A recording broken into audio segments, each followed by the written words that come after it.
no fear.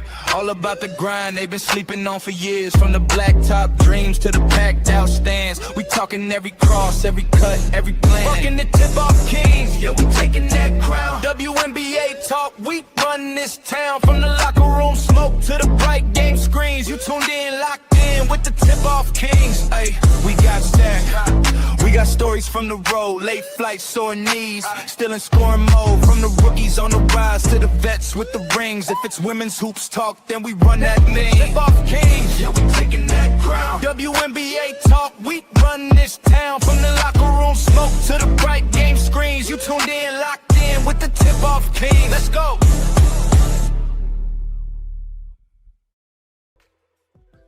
All right, what's good? What's good? But that intro was hot, boy. Yeah, Michelle, I know you want to get back to cooking. Hey, Michelle, you can start dinner up. Just don't talk about it too much, cause we Danielle, Tina Hay, Retro, Jeff, Bronx, Shep, Fro, Tina. Everybody knows what's up. What's up, Bronx kid? All right, what's good, my brother? Oh, what's good, man? Doing good, man. Boy, it's man. When you send stuff, it be like, oh my. And that Dantes.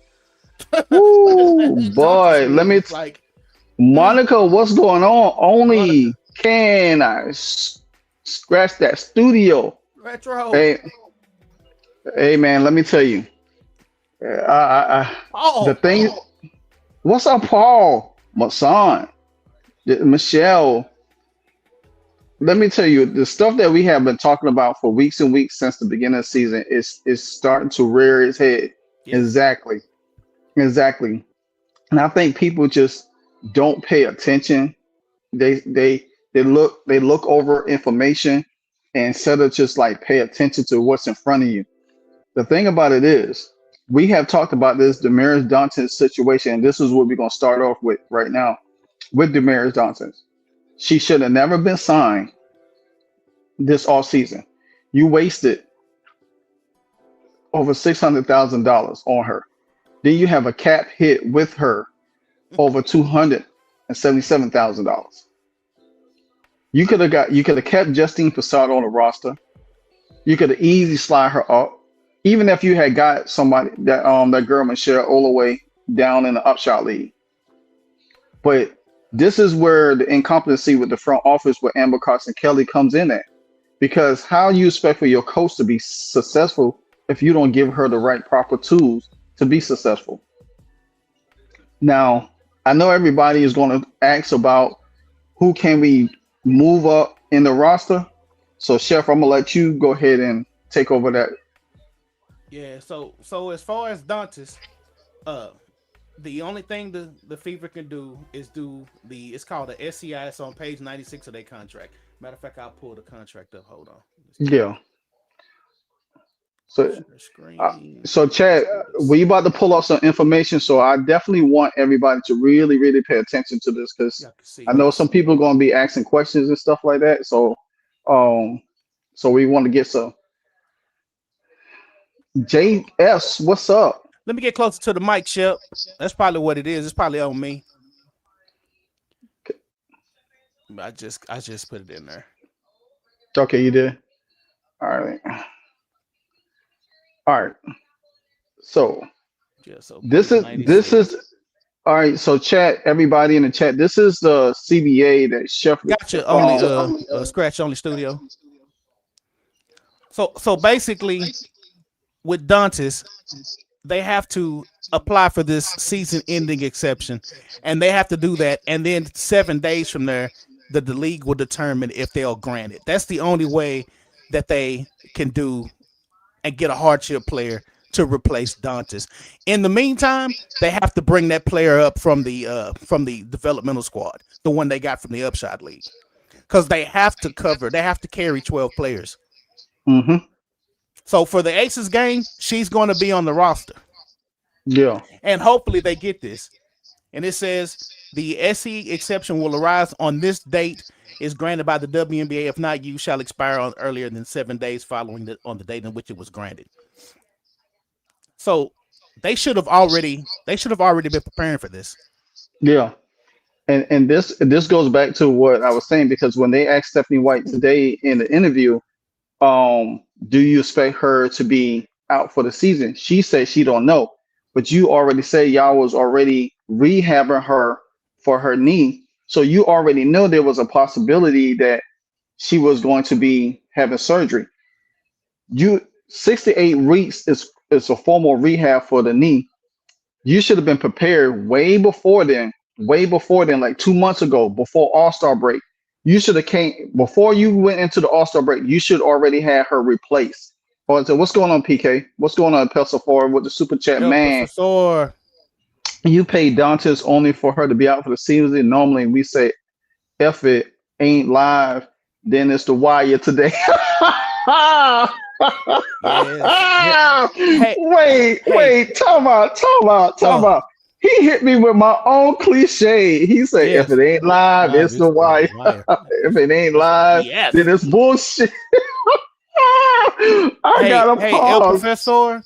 We said during free agency and the draft, why was Dantes on the team? We've been talking about Dantes since the offseason. And then the bad thing about it, you They, allowed Justine Passat to get poached. yes. You allowed her to get poached. And everybody on X, everybody on social media talk about, oh, we don't need her. You know, she don't bring nothing. And then when she had that good game, and then when she had a subpar game, then people see, I see why. Now it made sense to have her on the team, and you could have let Dantes go. And and then the thing about it, you didn't even have a chance to develop none of your hardship players. You sign a girl from waivers that's a rookie in Grace Van Sluten. Then you bring Bree Hall in, and you don't lose them. You use them. You don't use them at all. Yeah. And now that you think about it, man, all the games like the Toronto Tempo, there was games that we were calling. We were like, hey, why don't you get the youngsters into the game and Mm-hmm. get them some reps instead of keeping Kelsey Mitchell, Caitlin in their stat pattern? A lot of those games. Well, I don't know where Mm-hmm. Allie at, but it was one game in particular. The Fever were up, and I was saying, why are the starters in the game? Exactly. Why aren't these youngsters in the game? You're going to remember, dude. We just said this like 2 weeks ago.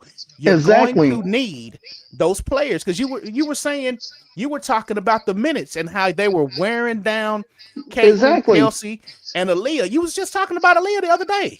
Because the stupid coaching staff don't play no more than damn Yeah, nine deep on the bench. So how in the hell Kelsey, Caitlin, and Leah Boston will get some minutes to rest? You could score as many points in a less time instead of playing 30 minutes. Everybody keeps saying, well, they need to play 30 minutes. No, because guess what? We seen that shit in the 2024 when they was playing 30 minutes and they got wore down. But time the playoff come, they didn't even have no energy to really compete in the game. And you doing the same thing again. You can't wear your starters down without have a productive bench. You know what I'm saying? Having all these players on the bench and not being useful. I just watched the Aces dump their whole bench last night against Atlanta. yeah. I've seen Toronto. I've seen Portland. They all go to their bench. I've seen the Valkyries go to their bench and throw players in the game. Hell, I see the Connecticut Sun do it, and they ain't even Oh winning yeah, they nothing. do. They play everybody. Reagan So Beers be playing. what's going on, American Girl? So why in the hell that the Fever just can't play these players, or No, you good, Amy. she that scared of damn talent? They don't even make sense. You. This is why I said in the videos I have said the difference between a contender and a championship team. A championship team has identity. They know what to do. They trust their players. The Fever coaching staff do not trust their players and scared to play because they don't want somebody else to outshine. Hey, Amy, I apologize to you because I remember I had the Fever front office rated higher and you had them rated lower. You and Greg, y'all were absolutely right. I was totally off. I was so wrong, Amy. I'm so sorry. What happened? I did a power ranking at the beginning of the season of the front offices and the coaches, Mm-hmm. and I had the Fever's front office rated a little higher than what they should have been. And Greg and Amy told me, said, "Man, you got them too high." Man, I was wrong, Amy. Greg, if you listen, if you see this in the replay, man, I'm sorry, y'all. I'll send y'all a Funko Pop just for that one. I effed up on that. I gave Amber Cox. I gave them way too much. Only said Lawyer needs to be a coach, man. Clap your hands if you agree. You say clap your hands, chat, if y'all agree. Yes, man. And they basically signed 2 players with knee injuries in the offseason. Yeah. You get Leah Boston, who already has a meniscus. You sign her. Meniscus. Yeah, you sign her a damn $1 million, $6 million contract. Like she's a damn $6 million man, and then you sign Dantas for half of a million, almost a quarter of a damn million, and she's out. Now, what if when Aaliyah Boston had fell on her knee in that Seattle game? What if she was out for the season? Dude, in the last, I think the last 3 games, I think definitely the last one we did, but I know the ones you did with Nicole. Shout out to Nicole. You mentioned Aaliyah Boston in that knee, and I was telling people in the beginning of the season, man, don't worry about Caitlin Clark back. She's gonna be all right. You better worry about Aaliyah Boston. You said that. You've been saying that since the beginning of the season. Boston, you said the main thing that you're gonna have to monitor is Aaliyah Boston's knee. What's up, chat, and everybody that's coming in? Everybody, Amy. Man, they can't afford no injury to Aaliyah Boston at all. Period. No. I mean, period. Mm-hmm. And the bad thing about it is, this is what incompetency gets you when you don't go after a player that should have been backing up AB. You brought a slow ass player back. What's up, Sean? What's going on, fellas? The Sirens logo reminds me of the 76ers logo. Oh yeah, slightly, yeah, a little bit too. Definitely. Mm-hmm. We'll touch on that too a little bit later. So the thing about it, you signed Dantas, who never been healthy, and then just got banged up and injured all 3 seasons, and you didn't put a viable backup behind Aaliyah Boston, and knowing that Aaliyah Boston is 1 accident away for being out for the damn season. Mm-hmm. And then you be right back to where you started from last season. And this falls, and again, this front office is so incompetent because they don't think. They'd rather pay out all this money and not think about the back end. You know what I'm saying? And your bench is suffering. They can get a player, but they got to petition the league, Amy. It's right here. It's on the screen. It's called a season-ending exception. Page 96. Mm-hmm. But you got to petition the league to get it, and then it's gotta go to a league doctor, and then if he signs off, then you can get it. Yeah. And they basically just get the money that Dantas was going to get, and they can use that to sign a player. But if you've been listening to us, you were just, dude, I swear, you was just talking about this Sunday.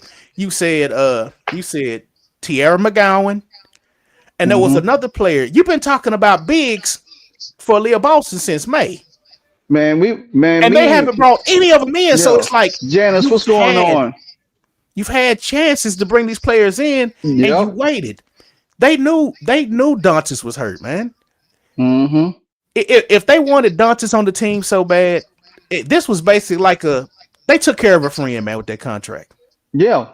But we've seen it. We've seen that around the league. A lot of teams did the same thing. You gave all these veterans all this money, and just like it was just to keep them in the league and keep them protected. Yeah. They didn't do anything on behalf of the team, on behalf of the Fever to help put somebody around Caitlin. They did it for their friends. It was like, let me help my friends out. Yes. Yeah. It's just like Sean, it's coming back. It's coming back to bite them. That draft night when we sat there and was like, why Raven? Man, Ocott look good right now. Yeah, she looking good. Ocott look good right now. And you think about this. Look at Atlanta's front court. Atlanta front court is so deep. They play everybody. Even if Angel Reese gets in foul trouble, they still got Ocott and another girl behind her, and Rip Bree Jones being back. The Fever don't have that. They don't have that. They only got the small ass guards that can't really guard anybody big. Yeah, Fro. Yeah, I agree with that. Go buy a dog. You want loyalty. Dantas, I'd have said, honey, if you done got hurt in Brazil, you might want to go there with Dom and the rest of the Fast and the Furious crew and get steal gas. Go steal gas Yeah. in Brazil and play the Fast and Furious 5. Belize. We can't give you Yeah. can't give you no spot. We can't give you a spot. At this point, dude, thinking about it now, they'd have been better off signing Tina Charles, old butt. They'd have been better off signing Tina Charles. At least Tina Charles can walk. Exactly. They could have done Tina Charles. Tina Charles would have been good. Tierra McConnell would have good, and then there's another girl. The one from Phoenix. The one for Phoenix, yeah. Yeah, the one from Phoenix. So 6'7" one, the 6'6" one. Yeah. Yeah. There was a lot of them. It was a lot of them got cut at the same time. And even then we were talking about it. We said, hey, why don't they sign a big? They signed the girl with 3 names.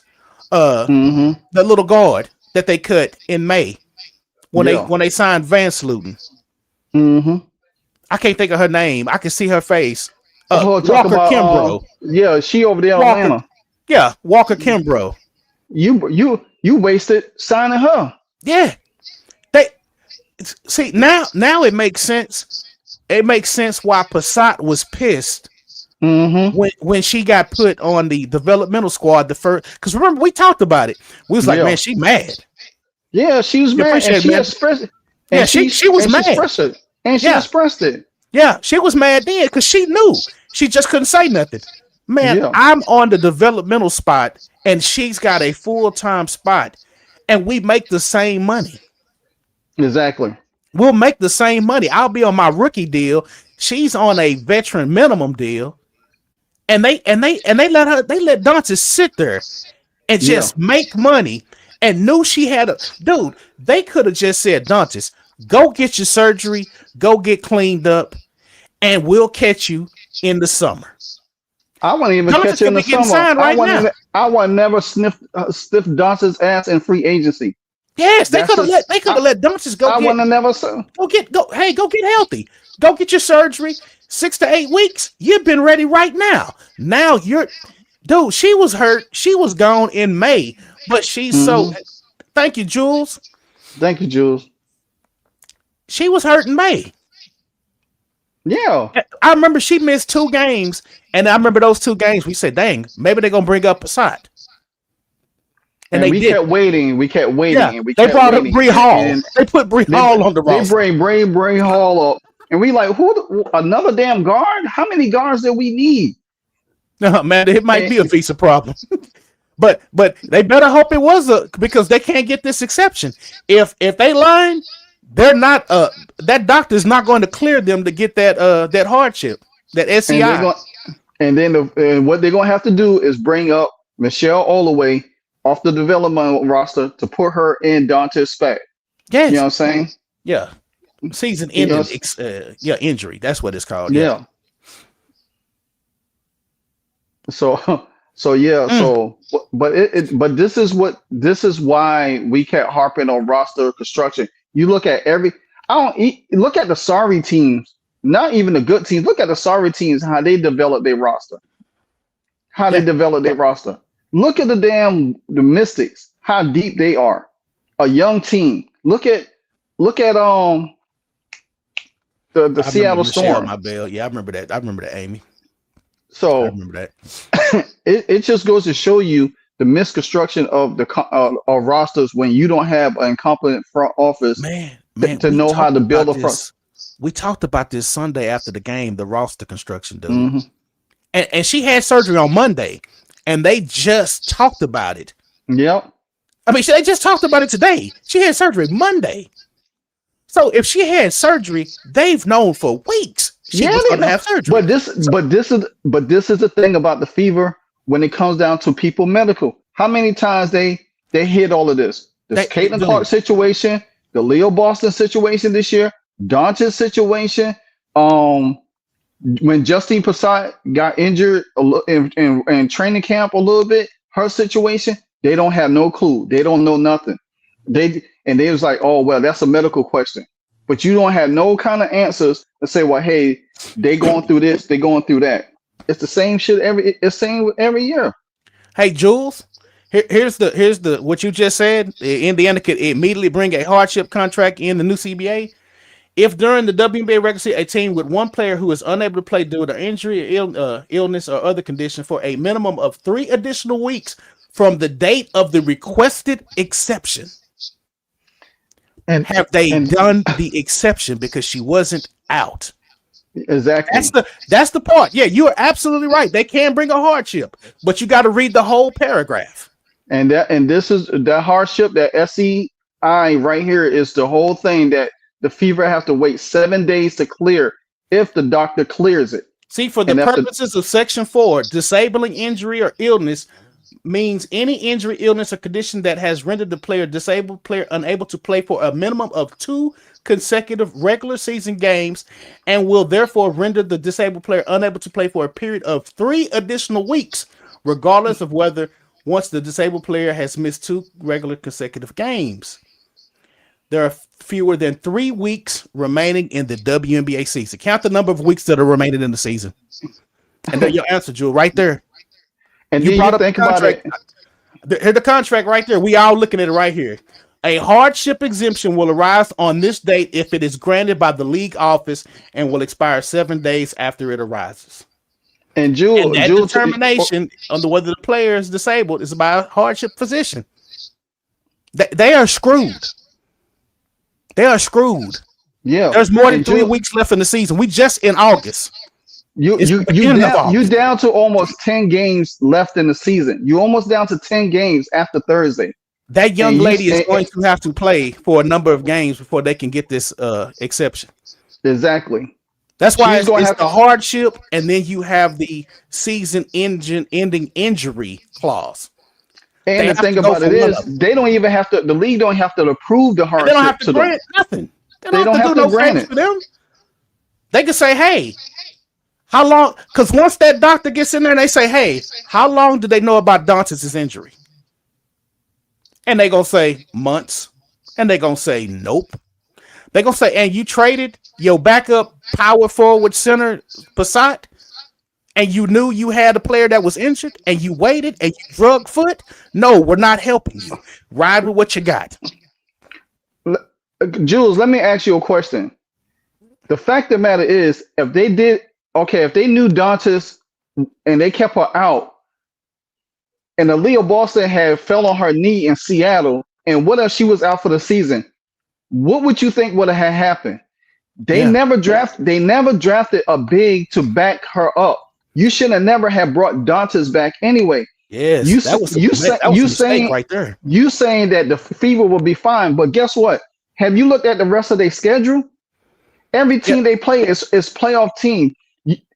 All of that they being fine when you already down a man, and now you have to wait 7 days just to get medical approve you to get a hardship player. But now you have to bring Michelle all the way up to put in that spot, and she has to play immediately because you got to see what she has on the floor. Yeah, you know what I'm saying? At least Passat was with the team during training camp, Jules. Exactly. She knew all the plays. She knew everything. She knew the system. She had been there. The young lady from the Upshot League is like just throwing. That's like throwing sheep to the wolves. Yeah, it don't matter. She's not gonna help them. She's not gonna come in there and dominate. If she was gonna dominate, she'd have been in the league already. She wouldn't have been in the Upshot. And you can't get the hardship until Dantas has the surgery. So now that hardship clause, all that process starts today. That's a long. They still playing games, Jules. That's the thing. They're still playing. By the time they get a hardship player, they'll have to go ahead and sign the girl that's on the roster now, because she's going to exhaust all of those developmental game days. Mm-hmm. In a bind. They effed up in the offseason when they didn't get no bigs, like Sean said, just like Jeff said, bad construction, like Retro said. Like we've all been saying, this team was poorly constructed. Yeah. And the thing about it is, Aaron, they had so now now that she's had season-ending surgery, now they can start the hardship process or start the season-ending injury. because now she's had a season in the injury. Aaron If they said knew that she she had was hurt, surgery yesterday. if they knew she was hurt, they should have had her on the season-ending injury thing a month ago. When they traded Passat, they should have had some plan going for Dantas right then. You don't trade Passat and you know Dantas is on one wheel. Yeah, exactly. And then They didn't do nobody on this team a favor. No, They didn't do, and only got $6,000 to spend. If they had cap space, yeah, they can't cut nobody. Once July 7th? Once July 7th came, Dantas' contract was guaranteed for the rest of the season. Yeah. That's why we made mention of that date back then. If you gonna make a move, make it today and cut her. It's crazy, man, because the fact of the matter is this team find itself in a hole with no bigs at all. And bro, like Jeff and Fro always say, man, they do so much stuff under the table in this league. They could have slid Dantas her whole salary and just said, hey man, we're gonna pay you under the table. Just keep it quiet. But we need that roster spot and we need that roster exemption. Exactly, man. The Aces do it and they get away with it. Yeah, the Aces do it all the time. They got Bob's Carlot giving them $100,000 to every player that comes to the team.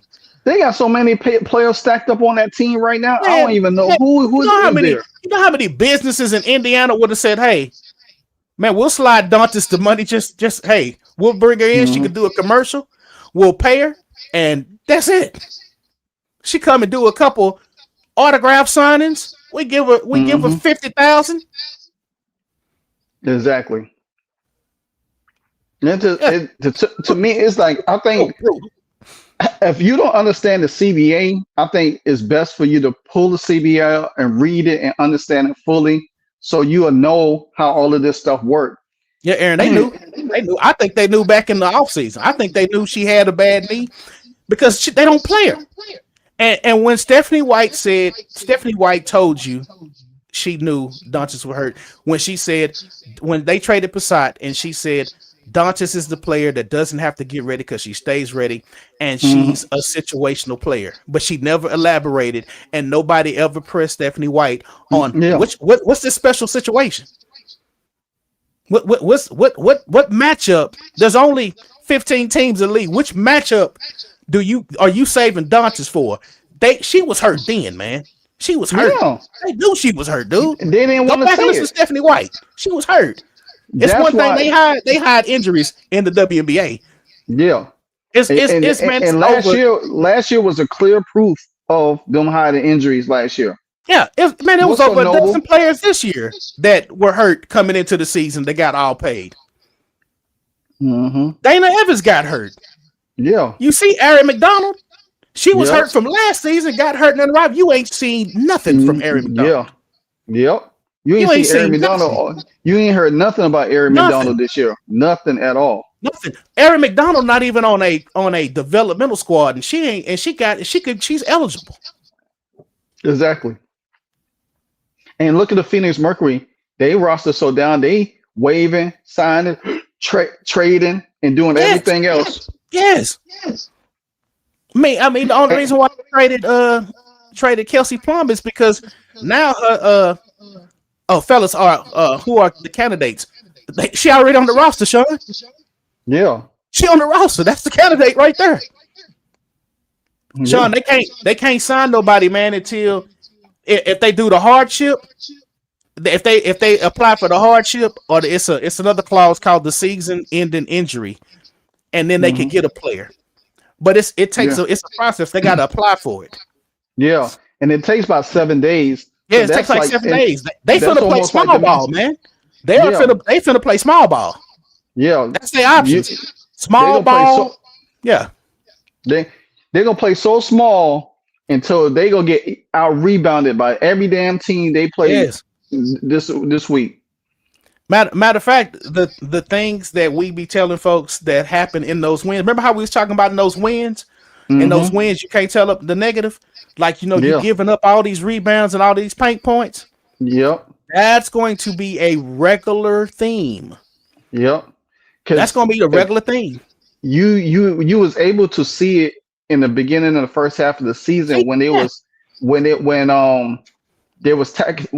Minnesota and all of them was tacking the paint. Well, not Minnesota, but all of them other teams was tacking the paint. And because they had no paint presence in there, they kept tacking the paint, tacking the paint, tacking the paint. Now watch, you're gonna see all these playoff teams that the Fever play in the second half of the season. They're gonna go right back to that because guess what? They already know what the Fever got on their roster. They don't have right. another big. Unless Michelle all the way just comes out of nowhere and start playing out of her damn mind. That's the only thing that could probably save them. But the Bro. fact of the matter is, you don't have a viable backup to Leo Boston. Only thing you got to do is get a Leo Boston in damn foul trouble. Hell, you could call 2 or 3 damn offensive fouls on her, and she's on the damn bench, and that's it for the Fever.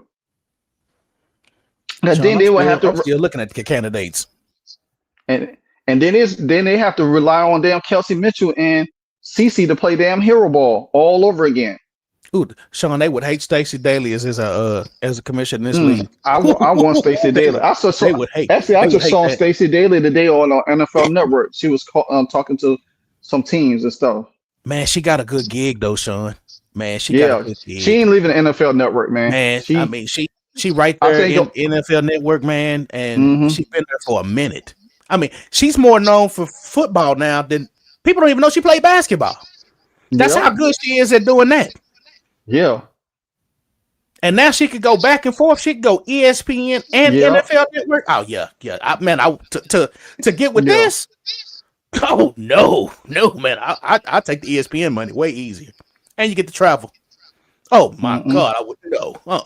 Oh yeah, definitely. NFL over man. I take NFL over WNBA all day. I could just chime in on the WNBA. I can do that on ESPN Yeah, when the se- and make more money. Now, I'm actually Sean, already in my Daly's either football mode. replace Naneka Umake or Chanae. Yeah, whatever. yeah. You She. can replace Chanae. You can replace Andrea, Mm-hmm. Monica McNutt. I'd rather Yeah, see Stacey Daly than Monica McNutt, yeah. but I I'd wouldn't rather touch see her and Linda Cohn. I'd rather see them two. Yeah, Yeah, I'd man. rather see them two. But yeah, Sean, I can't. they in the bind, man, until they get this, until they get a hardship or they get that exception.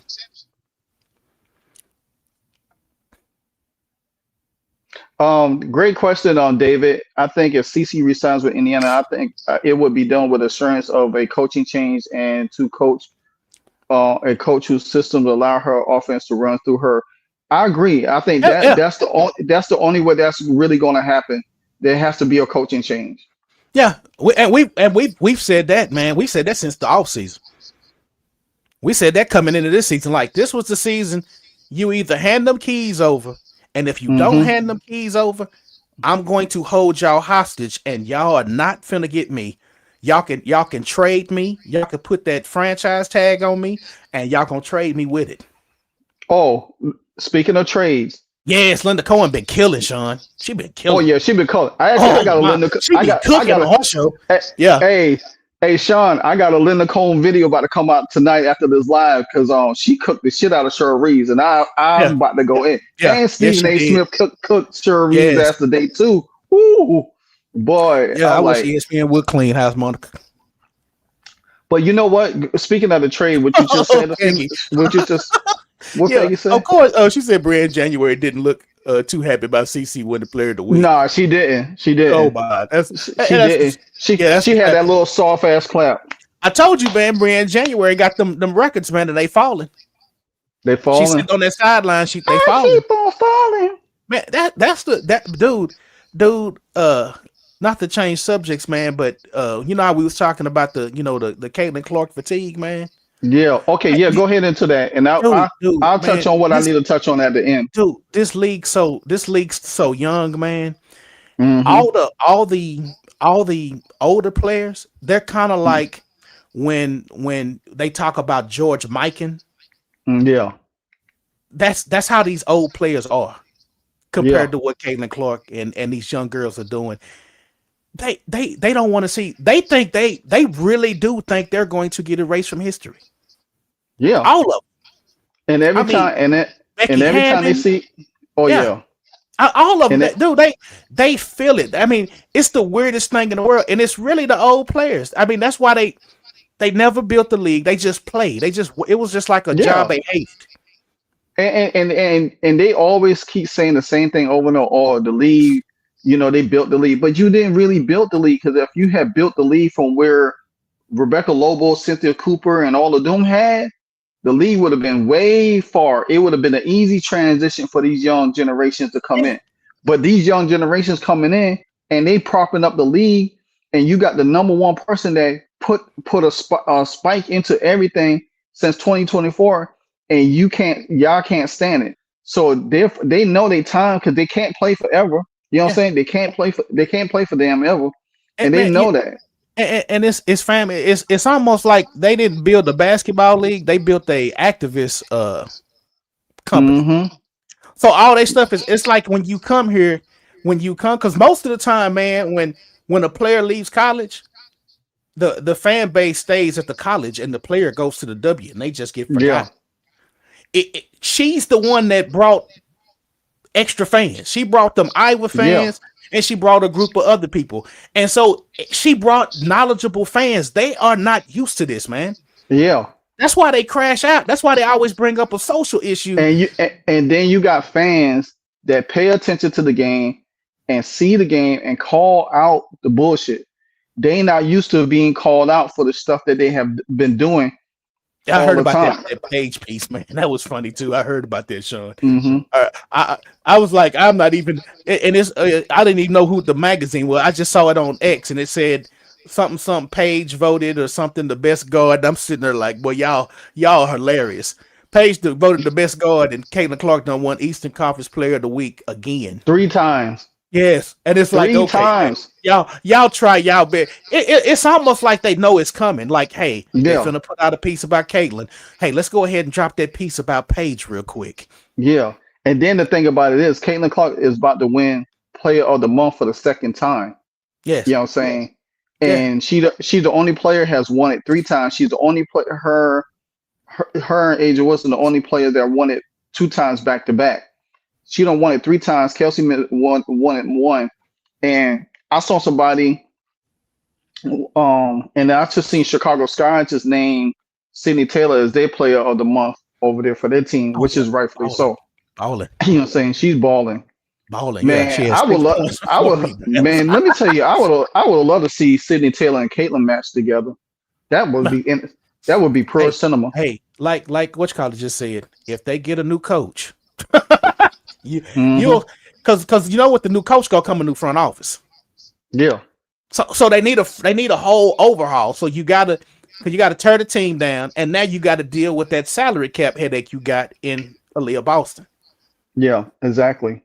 Man, dude, this might be controversial. I would let Aaliyah Boston play out her rookie deal. But okay, let's go to that real quick, because the fact of the matter is, because we have talked about this on many occasions on live, that even if you had paid Kelsey Mitchell, I don't care. I don't even care about that. If you pay her money, you had Leah Boston on a rookie deal for this year. All you had to do, she would be a restricted free agent. You didn't even have to do anything with her. You could have negotiated with her, and you could have used I call it a franchise tag. It's franchise. We call it franchise. Yeah, so we call it franchise tag on her, and then negotiate a deal with her to sign her long-term deal. Then you would have had money to, even if you wanted to bring Kelsey back after the season, you still had Caitlin Clark on her rookie deal the following season. You didn't even have to pay her yet.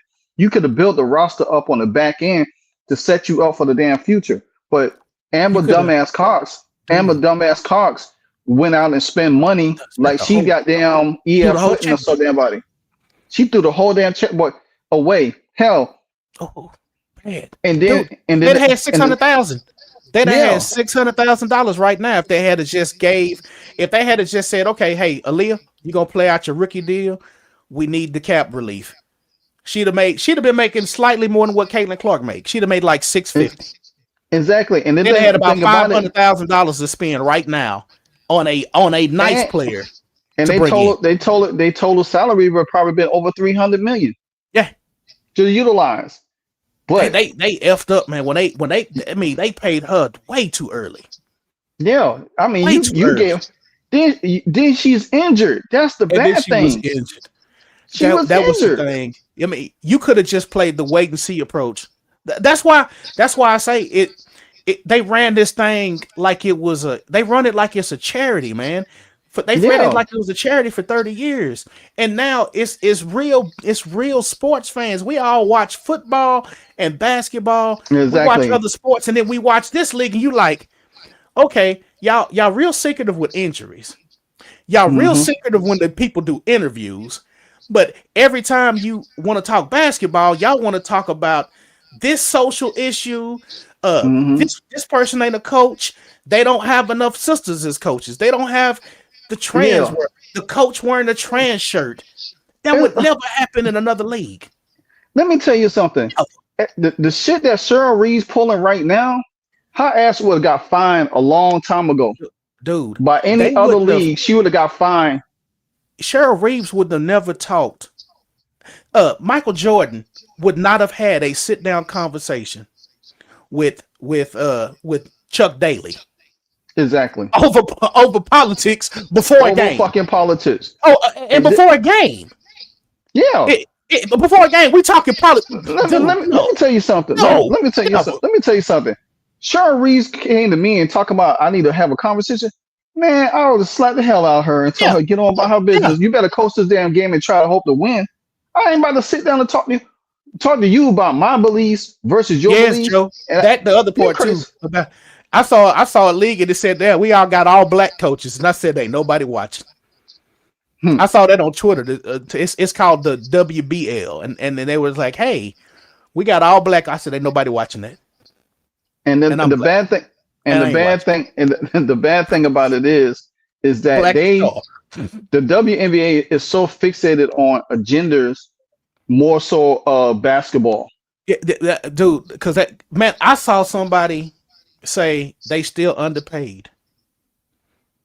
They still ain't making no money, and I just was like, wow. Victim. I mean, that victimhood, man, they built what they want off of victimhood. And Yeah. she brought prosperity and money, and they don't know how to handle it. And then Cheryl Reeves out here saying they still underpaid. I She know. crying. I heard I'm She telling you, I heard that the last 3 days, I heard that underpaid stuff, man. I was just like, boy, y'all and don't what Kool-Aid are y'all drinking? the Man, the the fact make that me Cheryl make a Reeves, $500,000 up. Man, give me a mhm, $500,000 right now. Right now. the, And, the man, please. exactly the They ain't the worked fact up they ain't pushed no time clock ever. I can tell you that. no You no can tell, man. They ain't never put one point. You making $1 million. You talking about you underpaid? And in 2023, we didn't know who the hell you were. exactly Nobody saw you nobody. on a commercial. There was matter of fact, dude. We could ask the chat this. I was thinking about this yesterday. What Okay, were you doing in the shoot. summer of 2023 and Chat 2022? chat. Question for y'all. What was y'all doing in the summer of 2023? What were you watching in the summer of What was you 2023? watching The same time frame, right now. right now? Right now. Man, you know what I was doing?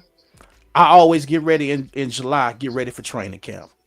Actually, in As soon as July, 2023, because June the NBA finals goes off. Then I watch a little baseball, the All-Star game, and hmm then I start getting ready for training camp and watching actually, everything, consuming in the NFL summer, Network like crazy. actually, the summer 23, I was actually getting ready to go to the Washington Commanders training camp. Yeah, that's what I'm talking about. Man, dude, So yeah, I was. That's why I was. football. I was filming, doing all of that stuff during that time, and and then I was covering one of my friends that work at BMW. I was covering his golf classic for the summer, spring and summer around that time as well. So yeah, He I said you was. were the two pieces. Wow. Who said that? Two piece, not the two piece. Hit her with the Boy, haymakers. you ain't Man, never gonna see me look, no two I piece, don't think bro. these players. I don't think this league realized, man. We wasn't watching this Exactly. in the summer. Dude, Mm-mm, when July hit, it's NFL. You trying to see who got cut, mm, who getting picked up. mm-hmm. Wow, he said a heart attack. Damn, fro. Damn, bro. I'm sorry. Oh, and a pacemaker. Jesus Christ, God damn. you Ooh. definitely wasn't watching the. You definitely You wasn't ain't watching. watching. You wasn't watching nothing. Good Oh, grief, bro. Boy, oh. you're a trooper. Thank you, Nice Fly. Like and subscribe. That's what's up. Welcome Yeah, all man. new players. I That's don't what's think up. they understand that, man. People was doing Mm-mm. other stuff, watching other sports. Exactly, man. And I mean, this I is. mean, I mean, that's the reason why ESPN goes out their way to not mention Hmm. the year 2024. They Yeah. always go to 2023 like, hey man, look, it was popular. No, we wasn't watching this. Hmm. No, no. Man, Exactly. I remember in 2023, I remember walking in and seeing the WNBA finals on TV. And I remember I think it was the Aces and the Aces and the Liberty. And I looked and I said, oh, there go Breonna Stewart. I ain't seen her in a while. And I walked out the room and started working Hmm. on beats. No one watching no WNBA. Man, I'm telling you, when these players leave college, Hmm. man, the alumni, they say, hey man, congratulations, we love you. Hey man, y'all have fun. We don't watch that league. And that's the reason why, because you said that activism shit. Yeah, that Yeah, activism shit is activism. Dude, yeah, that's dude, I what don't that's want to. what's really killing the momentum of the league right now. Dude, You shouldn't it even be killed the talking NFL about for a while. no trans athlete coming into the W. And matter Yeah, of fact, I saw somebody said this last night, and they said that these ladies, yeah, Cheryl Reeves, Sean. all of Yeah, them, they don't believe that because Cheryl Reeves said that she was talking in the interview, said that we don't we not prepared for it and whatever the case may be, because it has never affected your league. I yeah. guarantee that the time that it's a threat and affects their league, they'll be changing their damn tune so fast. You're saying they out here promoting it, but when it does affect, it comes in as a threat to affect their league, guess what? They'll be changing their tune. Man, You know what I'm saying? I saw somebody on X said if I was a G League guy, I'd take Natalie Nakase at her face value and I'd be trying to get into the league next year. Yeah. And then I saw, shout out to Mick Talks Hoops. I saw Mick Talks Hoops had it was a tall transgender, like 6'7", talking about they wanted to come to the W. It like they say. Matter of They fact, say inclusion. I just seen them promoting something with a transgender guy and play overseas. Now talking about they asked him if he would play in the WNBA. He say Yeah, he said that he wouldn't say no to it. I was yeah, like, what that's the the same hell? guy that Mick was talking about. Big old swole. Make these Swole, guys out and look like man. one of them nerds from You Revenge of the Nerds. you can tell that person been taking steroids. Yes, man would be man. They say they want guys in there until the guy. What's up, Tony? They say What's they up, want Tony? till they get up in there hitting them, No, and they'll be like, yeah, "No, we don't want this. We don't want inclusion now." yeah. It- They it- talk about it's just their talking. inclusion. They talk about their inclusion, but one of their players get knocked down and the jaw Man, get rewired, they'll be yeah, changing. man, they'll change tunes so fast. Mo Peasy is hilarious.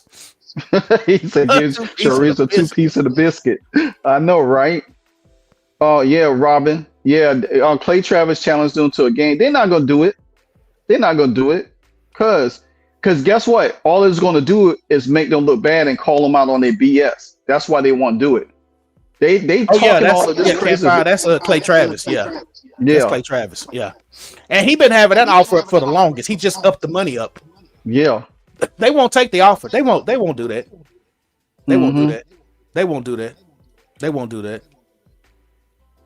All right, Jules, take it easy. Take care, Jules. Mm-mm. And it's crazy. I just think that at the end of the day, all of this talk about that trans nonsense that Cheryl Reeves don't spewing out there and trying to rally because Sophie stand up for what she believe in and say what she's supposed to have said, and they want to come out here. And Cheryl Reeves, she's always be the one come out with some damn t-shirt to wear. And that You know kind what of I'm saying? goes with what Peggy's asking. What Yeah. you just said. And they the WNBA it's a woman's league. They want it's exactly what he just said. It's a female born female league, and that's what Cheryl Reeves was talking about. What Live was saying, she was saying that she wants the WNBA to go back in with the CBA and adjust that. That's what she was saying. Yeah. Yeah, Cheryl Reeves said that, Peggy. She said that she wants the league to go in and adjust that. And they won't.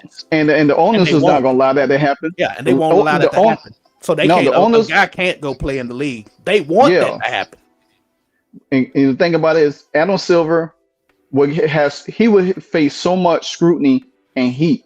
You know what I'm saying? The owners is not going to allow that to happen at all. It don't matter what the hell Cheryl Reeves is saying.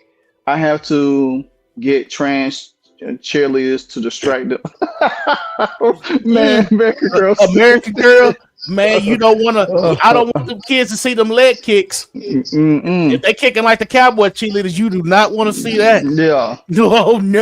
No. American Girl. I'm telling you, I think it would never happen in any other league, as you said. It would never happen in another league. David Reed, what's up, man? Sophie didn't start this. ESPN started this by asking Sophie about this. I mean, yeah. Well, I mean, she answered it. She answered where. I mean, they didn't start. They didn't start it, but she answered it, and what her answer was is correct. But then they want to follow up on it, and then every city that they came to, and then so a matter of fact, Riley Gaines was at Minnesota, and then some official came over here trying to tell her to take her side down. She said no. And she asked her why. I forgot that lady's name, but there was one in the league because me and Live was talking about that about a month ago. What's the girl name? I did a video on her. Yeah. Something Chardon, whatever her name is. Dang, I forgot. Larissa Clarendon. Yeah, Clarendon. Yeah. Yeah, Clarendon. Not the Claritin sinus thing y'all take. You know what I'm saying? So just to clarify. No, Sean said I should have just went to see Spider-Man on Sunday instead of the late fever game. I didn't know Minnesota moved like that with that trans stuff. Oh yeah, they move. You got to think about it. Look what state they're in, Minnesota. That's all you need to know. Look what state they're in, Minnesota. Oh, and by the way, Sean, Spider-Man about to cross 2 billion. I went to see it. I took my grandnephew to see it on last Thursday. Oh yeah, and I'm gonna go see it again. So yeah, Laisha Clarendon made history as the first openly transgender and non-binary player in the league. I think she does. I think she does. She works for Ion or one of the networks, USA. Yeah. She does pregame for one of them networks. I did a video on her. Yeah, you did a video. Yeah, I did the video. I agree. I believe that too, Fro. I believe. Yeah, me I too. believe that too. I believe that. I've been believing that since she was in high school. Yeah, I definitely know Brittany Griner's one. Because that voice was super deep. Watch when she retires after next year. Watch it comes out completely, and then we'll be all saying, "See, we told you." Yeah. The WNBA is good at hiding shit, and then when people get on it and stop spreading it out, they try to do damage control. Like they try to hide that betting shit with Angel Reese and Paige Beckers, and they dumped the dummy WNBA. They put it out on social media and then took it down because everybody started talking about it and started sharing it. Yeah, Sean. Martinez, that was funny, man. Yeah, they put that dude on the team with Caitlin Clark, and she throwing lobs. What? Yes. What? Yes. Let me tell you something. That's facts. That's facts. Let me tell you. Oh my, yeah. If he said 30 assists, yeah, Caitlin Clark throwing lobs to a dude in a game that can actually catch. Oh yeah, that'd be a game changer. They'll kick all the dudes out the league then. Mm-hmm. Yeah, Griner getting. Fro said he been how I believe how it is. Oh man, I'm telling you, man, it's crazy. You know what's funny though? Just imagine them getting elbow in the jaw. The Texas by that person. Yes. Yeah. Yes. Mm-hmm. Yeah, it's a bunch because man, my wife saw somebody and she was like, "Is that a guy?" Yeah. I mean, I said, and she looked at her for a long time, and she was like, Is that a guy? And it was Misha Hines Allen. She was looking at. I mean, she looked at Misha Hines Allen for about 10 minutes one day. Yeah. But it was one of those games where she had bucked up and she was like, yeah. "Is that a girl?" But said, yes, actually, when you really see her, the soft side of her is really hard to see. But when she talks, you could tell she's. Yeah, you can tell she won't. Yeah, and that's why I told my wife, I said, that's a girl. I said she just she got a mean mug when she get pissed. Yeah, she's just rough. Bob named it right, Big Swole. Yeah, she gets swole quick. Baby Hawk. Oh, you want to? What's up, Kevin? You want to transition into that college ruling? Yeah, man, that was crazy. Yeah, that was crazy that they're petitioning for like a 5th year. Yeah, and they already had that 5-on-5 something that they already passed. And all the players from the 2020 from high school for 2022, they are eligible for a 5th year and everything like that. And I wonder if Justine Passat falls under that she's in the WNBA. I wonder can she go back? That would be crazy if she's in the going back. Yeah, because I thought it was the dude that went to college and had played in the G League. In the in the NBA. Yeah. He played in the G League and then he ended up going back to college. Yeah. But he played the G League. And this was like last season. Dang. Yeah, so, it was a guy. It was a kid. He played in the G League and then he went to college. I think he's at Tennessee. And they also they reopened in the transfer portal for all of this too. Yes. Yeah. Because when I looked at it last night and I seen it, I said, "What in the world?" And I seen Justine Passat's name was in that petition. I said, "What if this girl go back to college and re-enter the WNBA draft?" Yes, that would be crazy. Yeah, Lauren Best do got a deep voice. Her voice. Yeah, Lauren Best's voice. Yeah, Lauren. Yeah, she got that. I smoke a pack of Marlboros voice. Yeah, she do got the cool for the Kingz up in this bad boy. Like I had wondered about her earlier in the season when I was watching. I was like, oh Lord. Yeah, I wondered it too. I was like, let me examine you a little bit closely, girl. Yeah. Like, yeah, man. It was like, yeah. I said, well, your voice deep. I said, if she And the bad thing about it, said she 100%. Yeah. Hey, UTP, it might be some Decepticons up in there with the Autobots. Yeah. And they know it. And that's why they keep champion for them. Yeah. That's crazy. Decepticons attack. Got Starscream and Megatron up in that bad boy. But I did see a younger picture of Laura Betts when she was in U19 with Caitlin Clark and Tia Papa.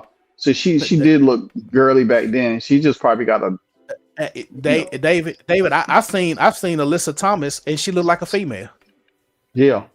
Like her draft picture, she looked like, had long hair, looked like a woman.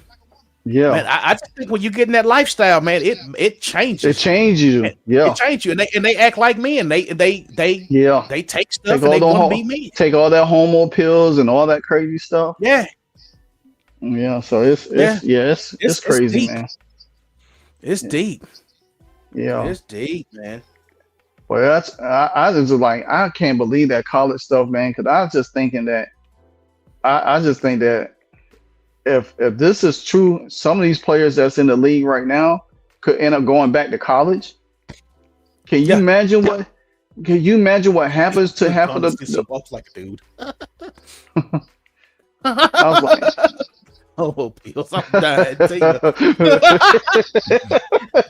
Well, Tina, I hope they got their pill bottle label right. You don't ever want to take one of them. You don't want to take one of them. Not if you're on the straight path. You don't want to take you don't want to take the H pill. The go left pill. No, that ain't what you want to do. Nah, you don't want to do it. So what you think about the Kelsey Plum trade? Oh, man, let me tell you. I think Kelsey Plum is gonna play out this year. Depends now I ain't gonna lie, it's gonna be interesting to see how Phoenix play because they could be playing.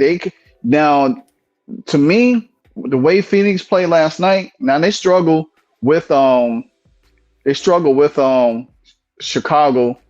I don't see them making the playoffs, but boy, if they make the playoffs with Kelsey Plum, I think it could be a good thing, but Kelsey Plum, do she want to stay there? How she's going to get along with Alyssa Thomas and DeWanna Bonner, that's going to be the thing to watch out for. I don't see her staying there after this year. I think she's going to play somewhere else. I think it's somewhere that she really wants to go. You think about this.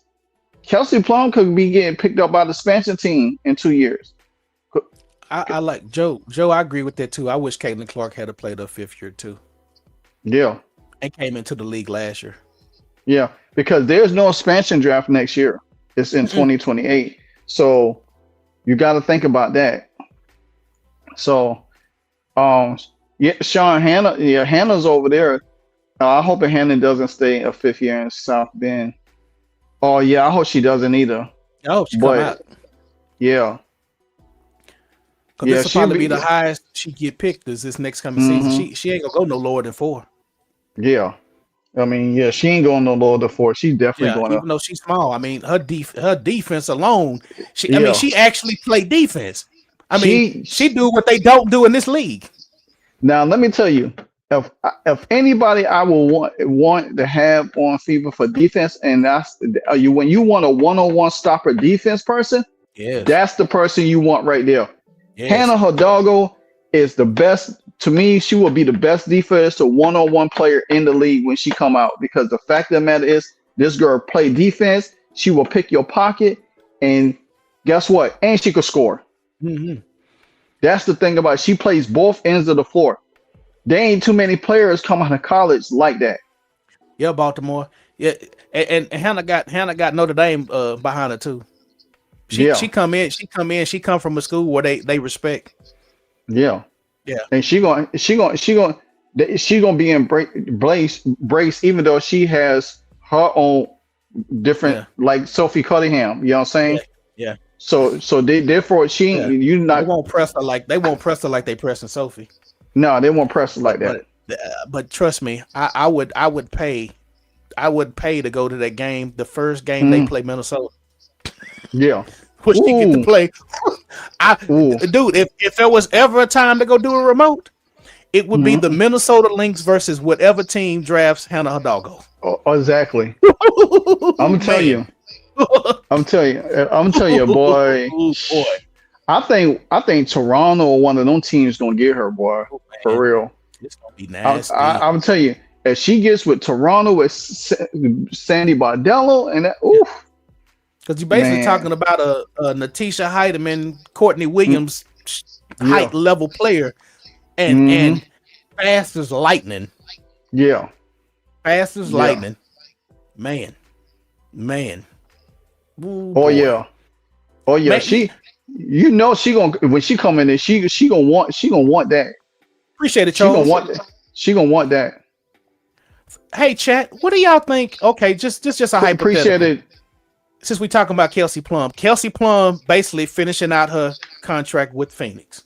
Yeah. Say the Indiana Fever clean house in the front office. Would you be opposed of Kelsey Plum replacing Kelsey Mitchell, and they get the coach they want, and Caitlin Clark and Kelsey Plum run their backcourt together?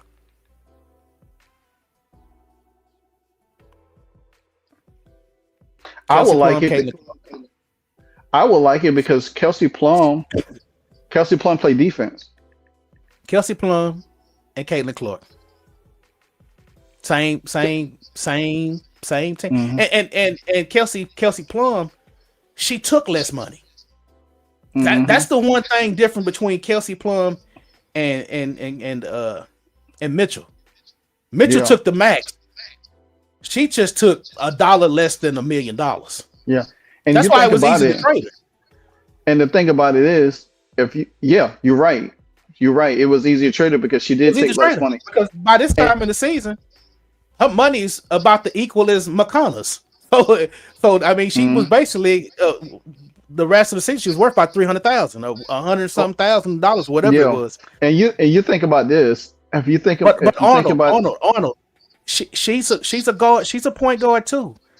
But she can score and she can still yeah, facilitate. So she take pressure off Caitlin Clark. yeah. And she spots people. Man, go watch Kelsey Plum. She finds people all the time. If you go back and watch Kelsey Plum when she was with the Aces, Oh she my took God. pressure off. She took pressure off of damn Chelsea Gray. Kelsey Gray, yeah. She took. And matter of fact, a lot of people say they will not take Jackie Young, but look what the numbers Jackie Young putting up this year. Jackie Young is assisting almost 6 assists a game. Yeah. Almost 6 assists a game, and while scoring almost 20 something points a game. I'd rather have Plum right now than Mitchell. Yeah, I would. I mean, it's just like you said during the game the other day when Kelsey Mitchell drove baseline, and it was Sophie Cunningham. You can see it in the TV angle. Yeah. Two people was wide open, and she drove and threw up the worst layup ever. If that's Plum, she firing that bad boy. Somebody hit. Plum can shoot from the mid range. She can shoot from the three. She can penetrate to the basket. Yeah. She can play defense. She play tough defense. She gets up in you. And she played. You know what I'm saying? She played with 3 players that Exactly. hogged spotlight like crazy. Yeah. If you can play with Asia Wilson, you can play with Caitlin Clark, in my opinion. Because Asia Wilson has to have the spotlight. Even when she have it, she still gotta have it. She gotta have it. Gotta have it. She act like she ain't like that movie, like that what Spike Lee movie. She gotta have it. She gotta have it. She gotta have it. Yeah. And you think about this. The year they won the championship, it was Kelsey Plum, Jackie. She got away from racism, fam. Yeah. she got pressed. I mean, just think about it. You had go back and watch that video with her and Jackie Young and Asia Wilson, and she's talking about white privilege and Paige Beckers, and she's talking to a white chick. She's talking to a white chick about white privilege. She was talking to Kelsey Plum like she was a sister. Yeah. At that point. And Kelsey Plum was like, "And you do realize I'm white." And the thing about it is, you're gonna have to pay for Kelsey Plum's services. And I think Kelsey Plum, she's gonna want to win a ring. I don't think it's about her having her own team, because if that was the case, she would have stayed in LA. Yeah, she would have stayed in LA and been king of pick slot. Yeah, she would have stayed in LA. I think she wants to be on a team that she can help win. I don't think her being on the Phoenix is going to allow her that, because the tension always going to be centered around DeWanda Bonner and AT and Khalil Copper. If you was to play with Caitlin Clark, then you share the spotlight together. You know what I'm saying? Y'all benefit off of each other. Because guess what? You gotta guard one of them. I would have too, bro. I would have said the same thing. I'd have like, B, what is you talking about? I like Plum, man. I like Plum. Yeah. I like Plum better than her. Kelsey Mitchell. I like Venom. Venom did a great. Did you see the Venom video where he talking about where he was showing how Kelsey Mitchell was lying? When she had to go back in the game and she acted like she didn't know that she had to go back in the game, and then a few weeks later, Aaliyah Boston, with her, not really understanding you on the podcast, basically aired Kelsey Mitchell out on accident. Damn. And said, he had both videos. He did a video back then, and then he did a video where Aaliyah Boston basically said, "Why I got to go back in the game?" And she said Kelsey Mitchell had to go back in the game because Caitlin had just picked up another tech. Oh, but yeah. At the press conference after the game, Kelsey Mitchell acted like she didn't know why she had to go back. Remember, she said it at the press conference after that game too. Yes, because it was all three of them on the great video on that. It was all three of them on. Yeah, that's why I say dude. I said Caitlin Clark don't have no friends on the team. She don't. I'd rather give me Kelsey Plum over Mitchell and Aaliyah Boston. Yeah. Matter of fact, I would have kept Aaliyah Boston on her rookie deal. I'd have shipped her ass. I'd have did a sign and trade. I'd have shipped her butt off. But I'd have been like Washington. The front office ain't smart enough. Give me Lauren Betts and so, and I'll let you have Mitchell. I'll let you have Boston. Yeah. I'll let you have Boston, because Boston done went over to this whack league and then hurt her leg. Yeah. And then get quiet about it. I take Shakira over Aaliyah Boston. Boy, you see how Shakira Austin is dogging? Yes. Ooh, Shakira. Why do you think Sandy saw it? Sandy Brondello saw it. She was like, man, I want her.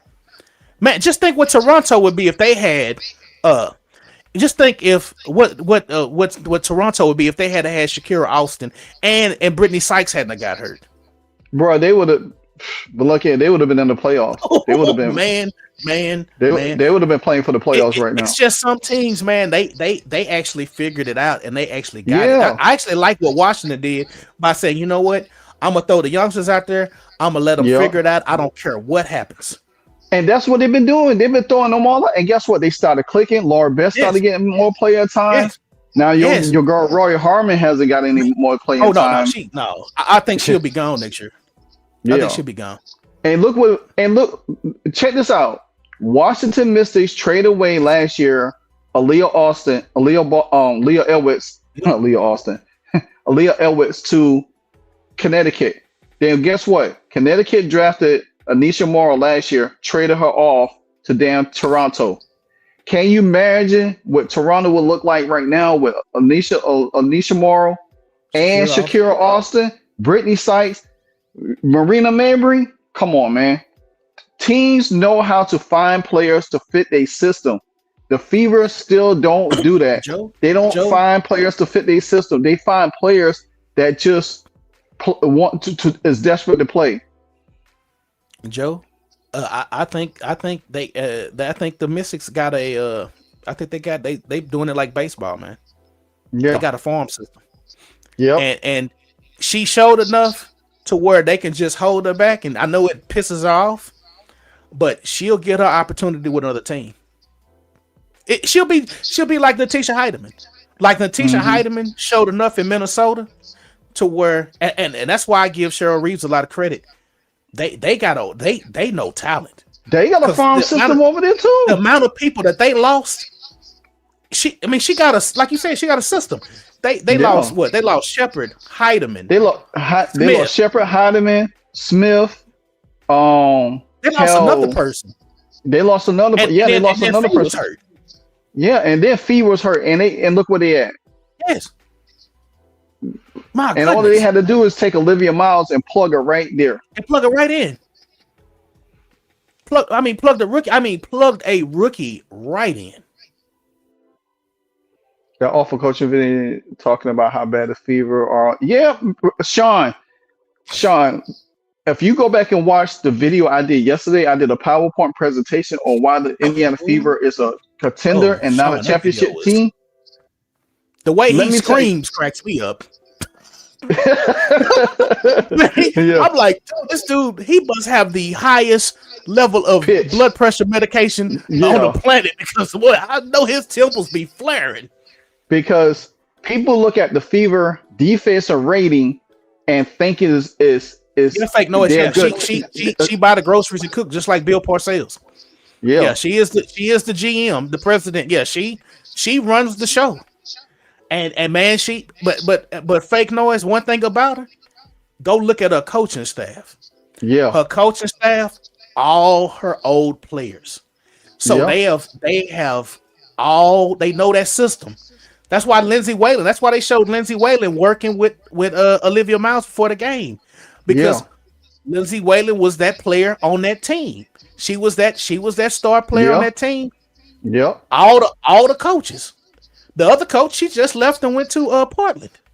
Yeah. Sylvia Fowles. It's like Live. You said it a while back.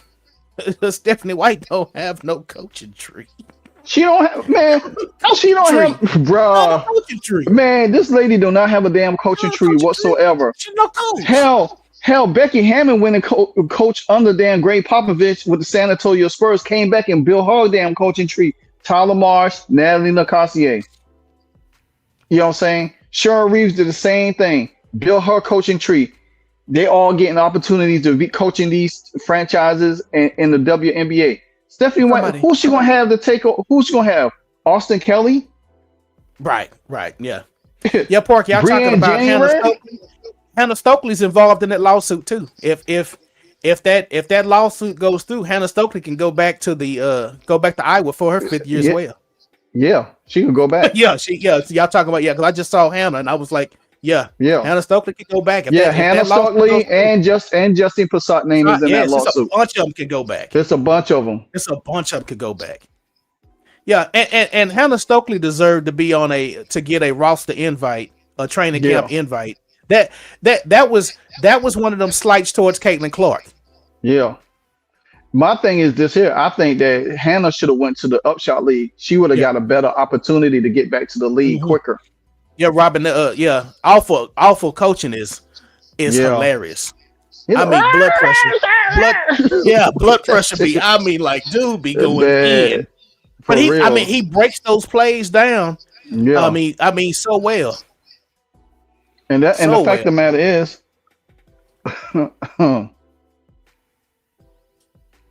what's up, Maria? You always on the road. Talking about don't take it personal. Of the sauces, man. Oh yeah. Yeah. I know, right? He just sent me bruh. It's crazy. Bruh. Ever since I got them, I've been on a tear. I've been the OJ Simpson of food. I've been killing food. Killing food and sleeping. Thanks to Arnold.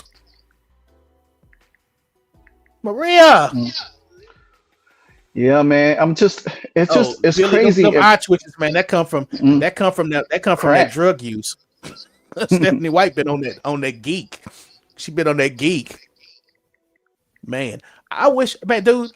I hope they get a better front office because I want them to build a team like Washington with Caitlin Clark. Man, I want to see. That's what I wanted to see. Now I ain't gonna lie to you, not that GM that GM, whoever the front office was, the GM that they let go, but they use all them draft picks to get all of them young talent. I ain't gonna lie. I said it last year. I said it before last year's season started. I said that they should have built the FIBA team young. They should have go out and got young talent, build it around, push forward, push forward and everything instead of just sitting there just like, oh, well, we're going to do this, we're going to do that. And then at the same time, you went out and got all these old players, all these veterans players, hardship players here and there, and then you didn't even had time to build up any young talent off there. The only young talent that you really savored was Michaela Tipson. And then you could have developed her. She could have been way far along this year.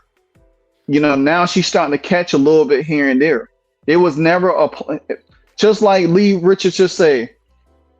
No, he said there was never a plan to build around Caitlin Clark. No, it wasn't a plan. Never. Mark, she got a good shot, but man, Sydney Taylor had a hell of a month too. Yeah. Yeah, Sydney Taylor with Chicago, she had a monster month. Yeah, she did. I mean, she had a monster. And then the thing about it is also too, they risked everything to go all in last year to win a championship when they should have when they should have just developed players. Yeah. If they had just developed players and just say, okay, let's take a time to develop, then we could have paid the money out when we needed to pay the money out. You would have been so far along. I wish they had drafted Lucy Olsen last year too. Yeah. You look at it. Well, Lucy also came out the year before in 25. Yeah. Yeah, Lucy came out last year. Yeah. If you go back to 24, look at how Minnesota, the Vegas, New York, and how they kept adding to their roster players. The FIBA never did that. You know what I'm saying?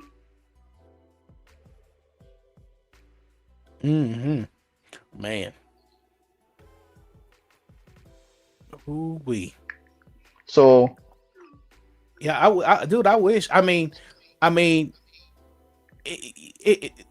even Michaela, man, you could tell it's almost like it's I don't know if you I had to send you the clip, but TJ Houshmandzadeh was saying something about wide receiver coaches the other day, and I Yeah. clip it. I'll send it to you because it applies to the W. But he said, man, in the NFL, he said, you a wide receiver. He said, if you're a wide receiver, and you want to get better, you have to do it on your own. Yeah. He said the wide receiver coach don't really know stuff. So that Keith guy, I could believe that Keith guy, the developmental coach, dude. Who have you developed and what's your track record? Then now America. the white guy that's on there, he does more of the developmental with one-on-one with Caitlin, and he works with Leo Boston. But Yes. you don't see nothing else. I don't see KK should be shooting a jumper, man. Yeah. Keith Porkchop. Keith He's Porter, just behind Keith Porter, yeah. He's just I'm like, he's that just behind girl- the damn that girl should scenes be now. shooting.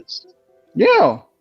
Hey, Lyrica, that girl should be shooting. Because I remember back in the off season when she went overseas, Mick Hoop said she was getting dogged and was putting on the bench, getting sat on the bench. Yeah, she was. You a liability. Yeah, she was. Kayla Timpson was bad when she was overseas. Yeah, I mean that's all she he was- would say was like she don't look good. She don't look good. Yeah, Top Gun. He a friend of a friend. Then they need to get rid of this friend of a friend coaching staff. Like, dude, Like, get a real coach, a real coaching staff. it sounded like the damn the Golden Girls theme song. Thank you for being a friend. Man, it's like, dude. I mean, KK.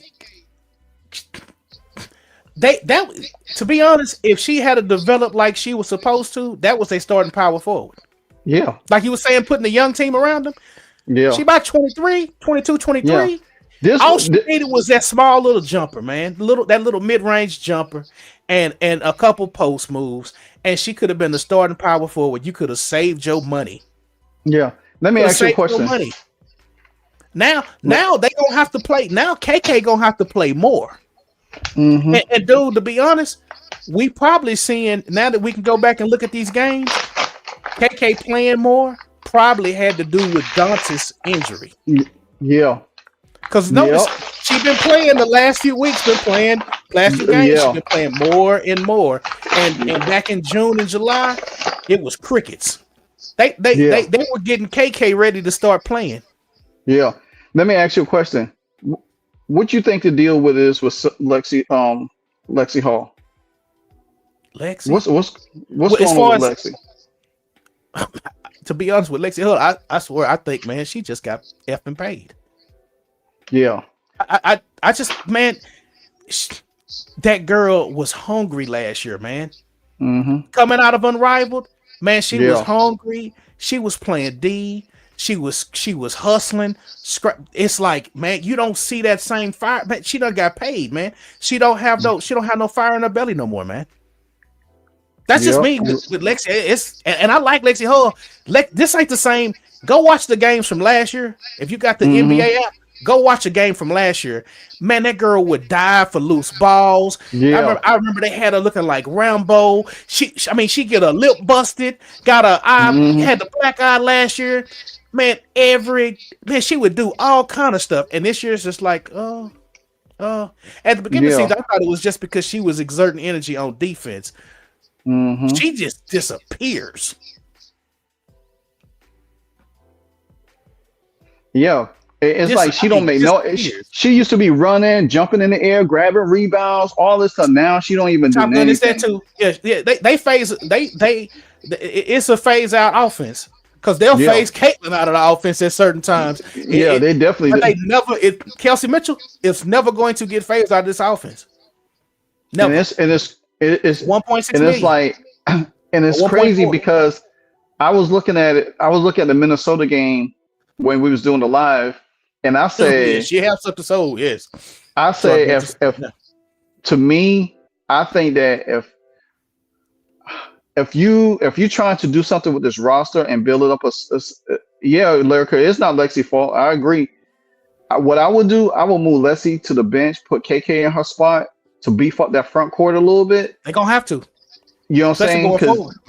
Because what you right now, Lexi is not giving you what she needs to give you. And maybe you could light a fire in her ass off the bench, her and Sophie, playing that role coming off the bench. And what you need to do is have that front court beefed up a little bit more because KK could crash the ball along with Mel Billings. And if you're going to use a Leo Boston out there like that, then you got to have Mo and all of them to, because then you have more strength to guard the perimeter a little bit and shut down some of them smaller guards that drive into the basket, and you could clog the paint up a little bit more and make them shoot more from the outside. If you look at the teams that you're going to come against right now, Asia Wilson Thursday, Dallas Wings, Chicago Sky, Atlanta Dream, the New York Liberty, you going to have to change your starting lineup. Lexi does not do it for you in that starting lineup right there. Do you still think Lexi is a good fit here? I think it to me, it's always been coaching. She was a great fit for Christy Size. She's not a great fit for Stephanie White. And you see, because she don't even get opportunities like she was getting last year. Yeah. You know what I'm saying? The only time you seen Lexi Hall play really well is when Caitlin Clark was injured and she missed games. But when Caitlin Clark is back on the floor, she doesn't really get the opportunity. I'll be tracking. What do you think guys think about McBride's defense on CC? I think McBride just played just average. Just stay in front of him. Yeah. I mean, Caitlin that's what Clark, she did. to me, and LB, man, that's another thing, man. It's weird, man. Caitlin Clark scored 19 and 10, and they say she had a bad game. Yeah. I'm telling you, man, I've never seen a player catch so many strays. Yeah. I mean, she did 45 and 10. Man, you're not going to score 45 and 10 every game. And people was dissing that game. Yeah. They was talking, man, that wasn't nothing. It was like 40, like, because you said it Sunday. You said it had never been done. And the reason why you said that is because people were saying it wasn't nothing. Yeah. 45 and 10. It's like, man, Caitlin Clark, she'd have to score 1,000 points in the game to get some respect and still wouldn't get it. And no, she wasn't even getting respect. McBride just slowed her down. That's all. That's all. That's all. Because she just kept her in front of her because she knew Caitlin could have got past her. So she kind of like hand checked her a little bit to keep her in front of her. That's all McBride was doing. Hand checking her. She was very handsy. Yeah, she was very handsy with Caitlin Clark. Yeah, she was dancing with her. They was dancing. Because the thing about it is, I would expect Caitlin Clark to like shake her, dribble, shake her a little bit, get past her, and make her foul her. And then Caitlin could have got to the line. I think Caitlin probably knew she probably should have did that more, but she didn't. The offense was so much in the fucking disarray at that time.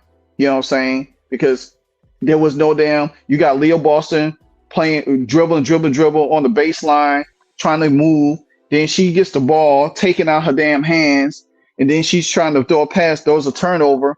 It just be so much. Then you got Kelsey Mitchell dribble and got trapped down to below instead of just kick it out to Sophie Cunningham sitting out there on the perimeter. She tries to score underneath all those three damn people.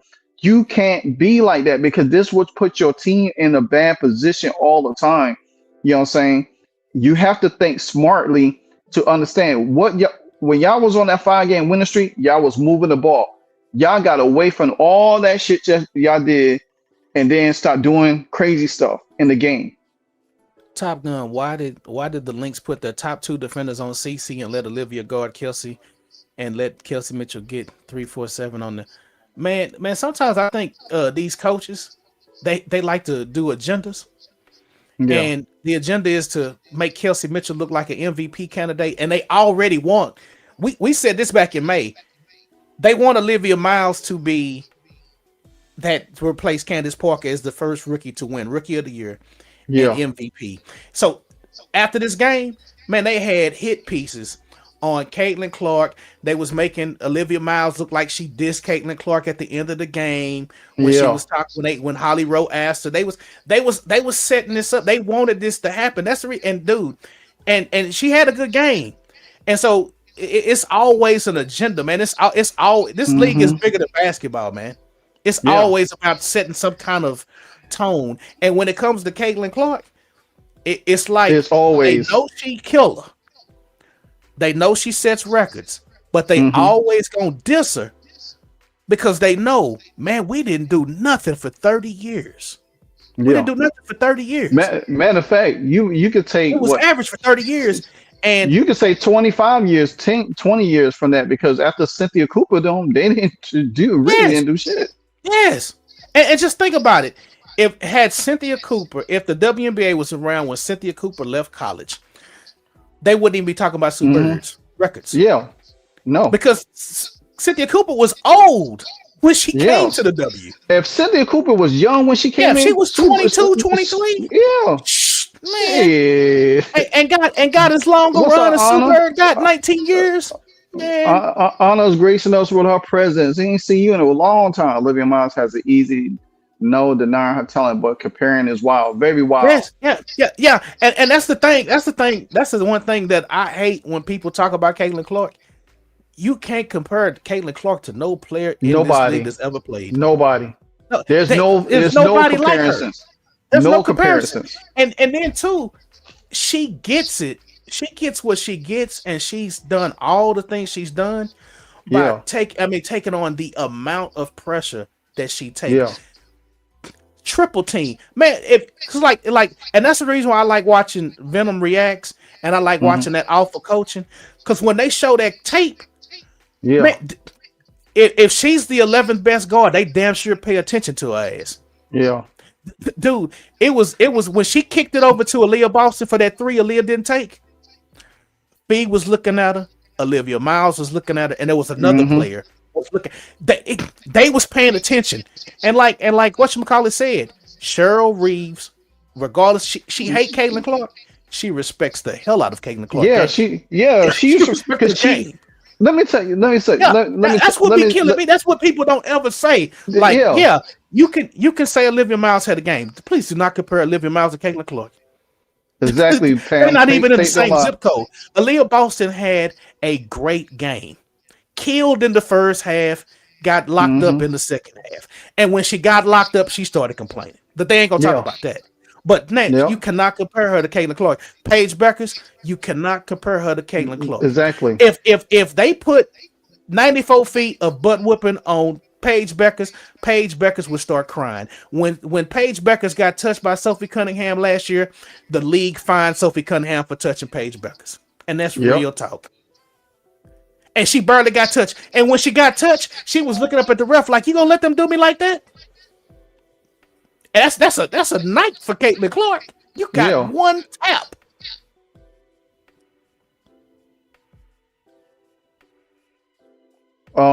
Frose asked you if you got his email. Oh, let me go check. Hold on, Fro. Go ahead, live.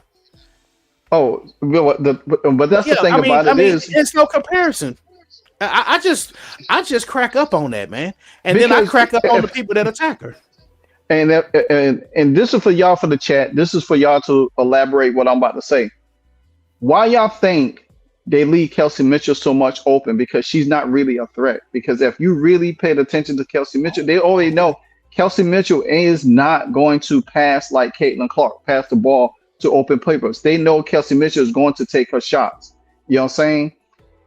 The thing about Caitlin Clark, they know Caitlin Clark is going to set up everybody and she's going to get her shot. So that's what you do. You take the most dominant person away from your team and make your other team struggle. You know what I'm saying? You make your other team struggle. Yeah, they will live. Teams will live for Kelsey Mitchell scoring damn 40 points a game. Long as Caitlin Clark ain't getting off. Guess what that means? Nobody. Cause they ain't gonna. Hell, half the time they don't even worry about Leah Boston ass. To be honest with you, no, they don't worry about her. Hell, I guarantee you, when Sophie Cunningham came in there, guess what they did? They ran to Sophie Cunningham's ass because they know Sophie Cunningham will knock down about 3 or 4 threes in a row and get the crowd hype. They know who to take out the game. The most important person is Caitlin Clark. They take out the game. You know what I'm saying? And therefore, they'll live with Kelsey Mitchell shooting all those shots, making all those shots. Because guess what? If she's hitting and they scoring 30, just think about it. Kelsey Mitchell scored almost 37, 39 points, right? If she didn't score them points, the Fever would have been blown out. But what they did, they took Caitlin Clark away early in the game. And despite Caitlin Clark had to find her shot later on, that's what happened. These teams know who to guard. They ain't stupid. They might not like Caitlin Clark, but they damn sure respect her game because they can't stop her.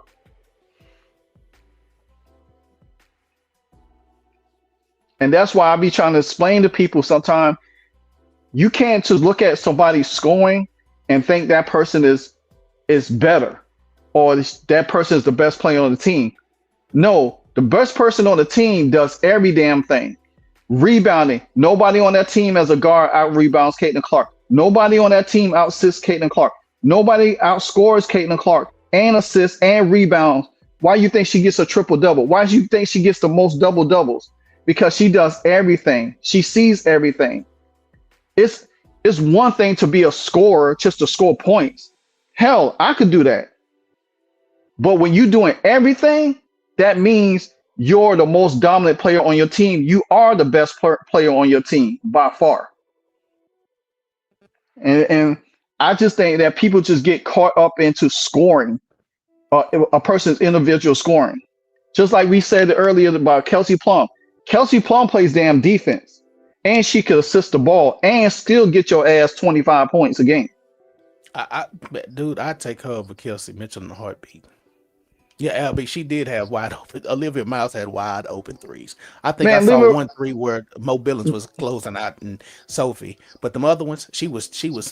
The first 3 she shot was wide open, and she kept her hand up in the air she was clapping. I'm gonna leave that comment by Lyrical right there. Too many political fans. Say it again, Lyrical. Too many political fans. Hell, Olivia Miles was across the street from my neighbor's house, damn shooting threes. Because she was that wide open. Yeah, Texas Truth. Yeah, dude. That's why I laugh, man. You go watch them replays, and you see the amount of tension Caitlin Clark get. It's like when they play the Fever, every player in the league turn their game up because they worried about either one getting embarrassed or her going off and setting a record. Yeah. Because they know this, you gonna get embarrassed, and she gonna set a record, and they turn that intensity up. But when they play everybody else, it's like the All-Star game. Yeah, it's like the All-Star game. Every other team, watch Minnesota their next game, and watch the intensity. It won't. Olivia Miles won't play like that. The thing of what messed the Fever up in this game, if they have played Olivia Miles in the second half the way they did in the first half, the Fever would have been the only team to do that, to play her that way. They already show you a recipe. Matter of fact, the Golden State Valkyries did it to her. The Golden State Valkyries do it to Paige. They're the only team that plays them hard. Yes, because they have a. They still had a fire. They have the Valkyries play with that intensity that the Fever played with last year, because the Fever players on last year's team had a chip on their shoulder. Nah, Kelsey Plum ain't no weak defender. I can tell you that.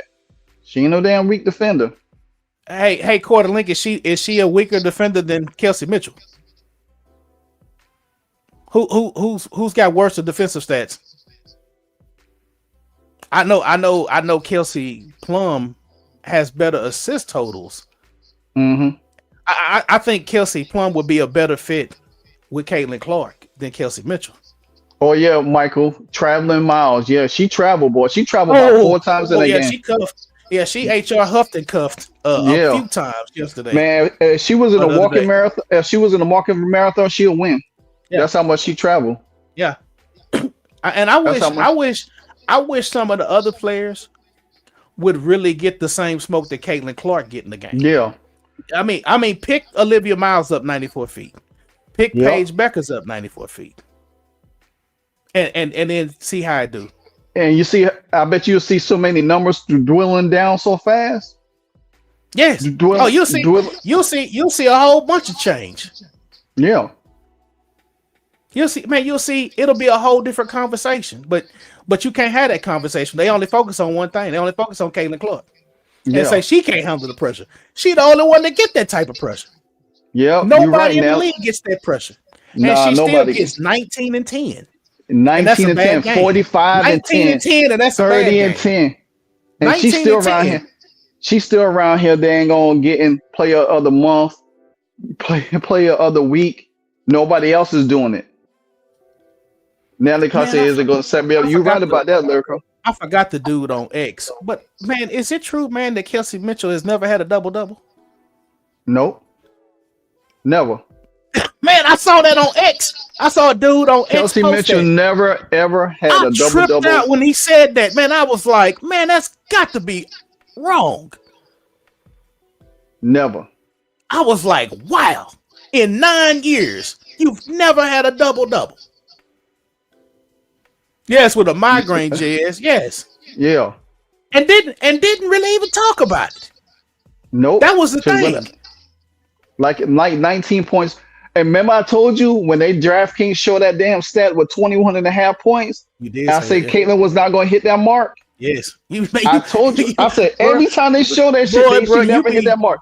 You be on them you be on DraftKings next more than I be on Stephanie White. But I'm telling you, man, DraftKings be showing that shit every time, and then you look around, they're not doing it. That's crazy. Man, if I clip the number of times you've talked about a DraftKings stat and it coming to Caitlin Clark, I could make a whole reaction video just off that. Now I guarantee they play on Amazon Prime. They're not gonna show DraftKings and Caitlin Clark gonna have a big ass game. I've only seen a few highlights of her high school games, Top Gun. But I know they say it's a bunch of her high school games on YouTube now. Harborough stupid. She said that Kelsey Mitchell will have a seizure if she ever had to pass the ball. Man, yeah. If Kelsey Mitchell got 8 assists in the game, it'd be a record. Yeah.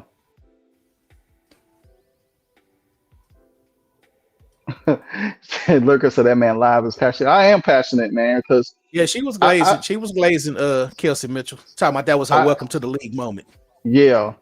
She talking about, Kelsey Mitchell, this other girl, please. I wanted you to get that smoke from Caitlin. That's what I wanted. No, man, that was a showcase of trying to put people in the MVP race to make it interesting. Yeah.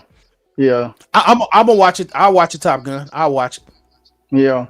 Lyrica, you funny. Yeah, I am because I spend more time. I spend more time analyzing the game and researching the game and breaking it down because I see a whole lot, and sometimes I might miss stuff, but I'll go back and check it out and Robert, watch. I'm gonna check them out. I'm gonna check the high school games out.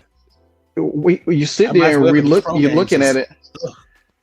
That's why I was never on the bandwagon of talking about when the Fever was on a 5-game winning streak. I was never on the bandwagon talking about, they're a championship team. Nah, I saw the team is too flawed to be a championship team. They're not even built to be a championship team. They're built to be a contender, but they still have a long way to go.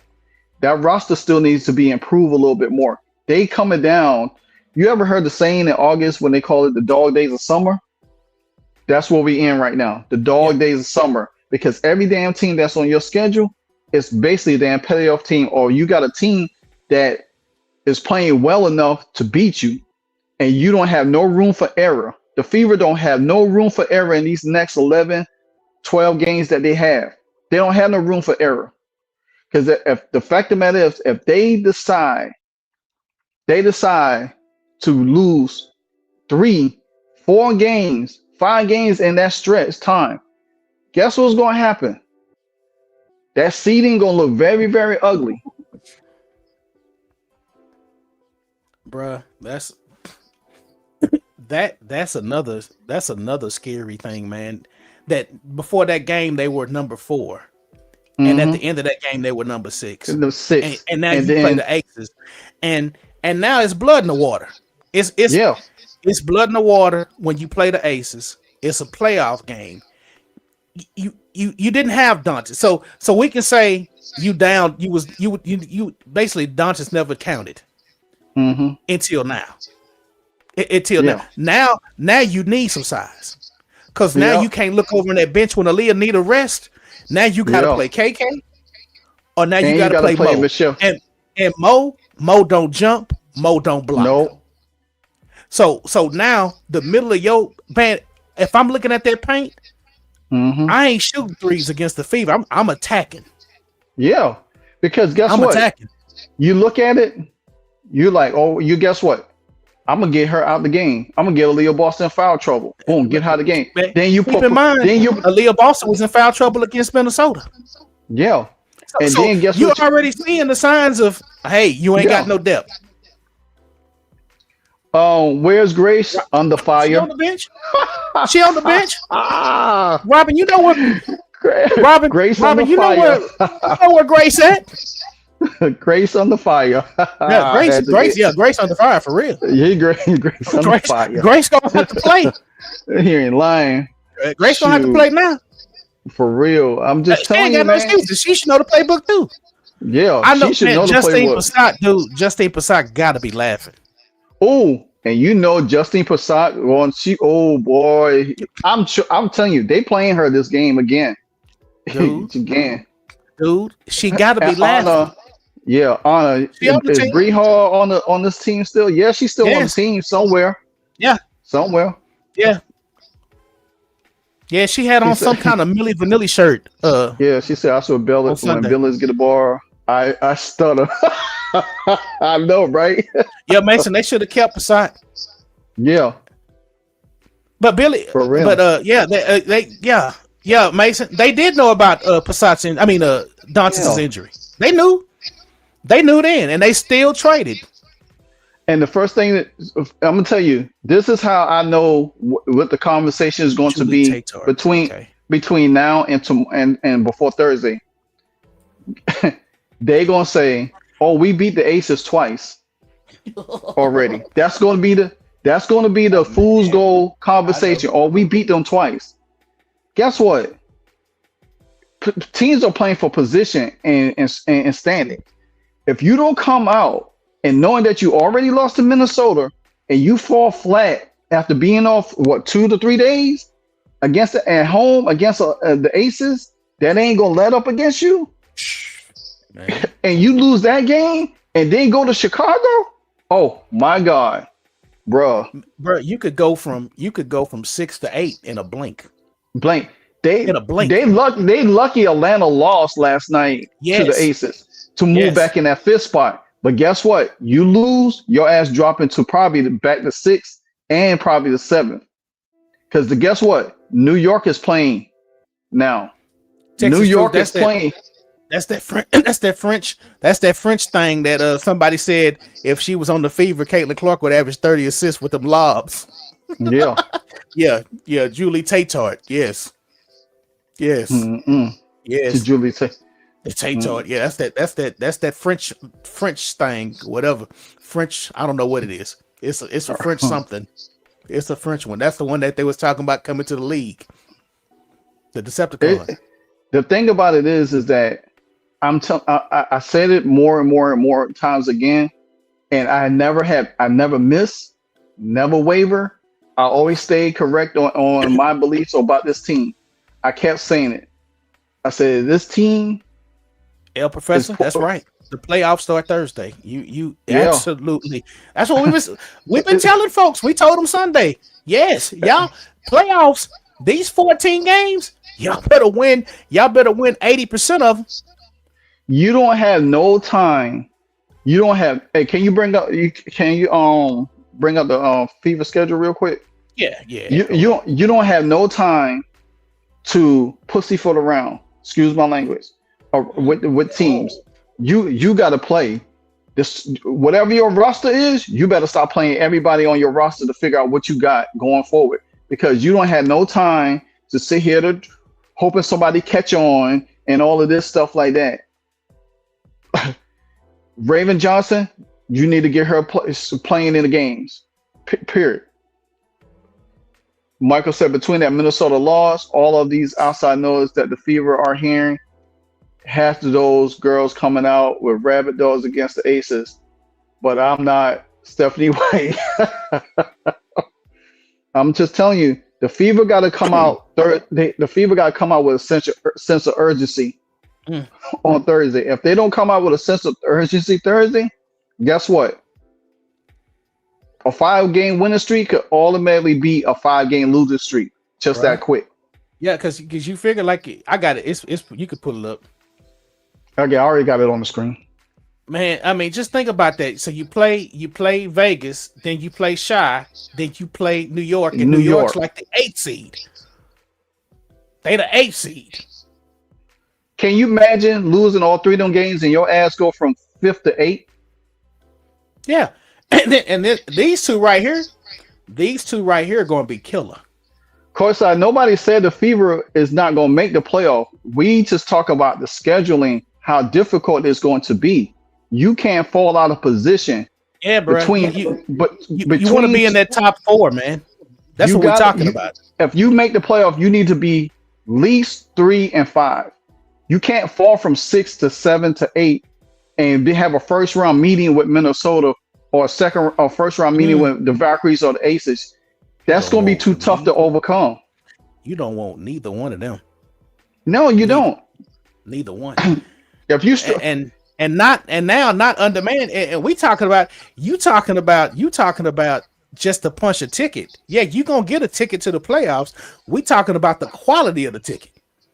Yeah, that's what we talk. We talking about the quality. Do you want to go in as the 4th seed or the 3rd seed? Because if you go in at 7 or 8, you playing the Aces or you playing Minnesota. Take your pick. Take your pick. And you know playoff basketball gonna be different in the regular season. Of course, so let me explain something to you, because the Fever beat the Aces 2 times. The Fever can't afford to lose to them here. I don't care what the matchup is. Not. You can say it's a bad matchup, but guess what? The Aces came out the All-Star break gunning for position. That's what they playing for, position. They ain't playing just to be playing in the game. All of these games are playoff games to the Fever. The Fever can't play anything. Now with that Doncic situation, Boston, Gimpy, you don't have the depth to play. The Aces could throw many body at the Fever as they want to in the game. You gonna see Thursday. You remember when we talked about the worst losses? You gonna go back and look at that loss against Washington when you lost by like a shot. Mm-hmm. You gonna look at that loss. You're gonna look at that loss, and you're gonna look at that Portland loss, and you're gonna say, "Man, if we could get them 2 wins back, we get and that 17 point came back loss against New York, the first game of the season, and that New York, that first New York loss. You're gonna go back and you're gonna be like, man, if we could have got one of them." Yeah. Who are the Indiana Invalids getting as a Lance, they got to get approved for it, Lance. We was talking about that earlier. Yeah, they got to get approved for it, fam. If they don't get approved for the season-ending injury clause or the hardship, they finna ride with that girl they got on the developmental squad, fam.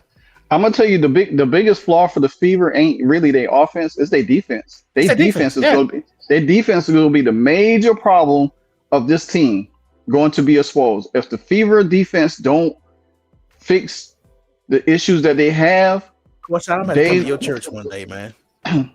We're gonna have to have a talk. I'm gonna have to call you, man, after the show, man. Of course, nobody's saying that the Fever ain't balling. What are you drinking right now? Is it wine or are you drinking beer? Which one?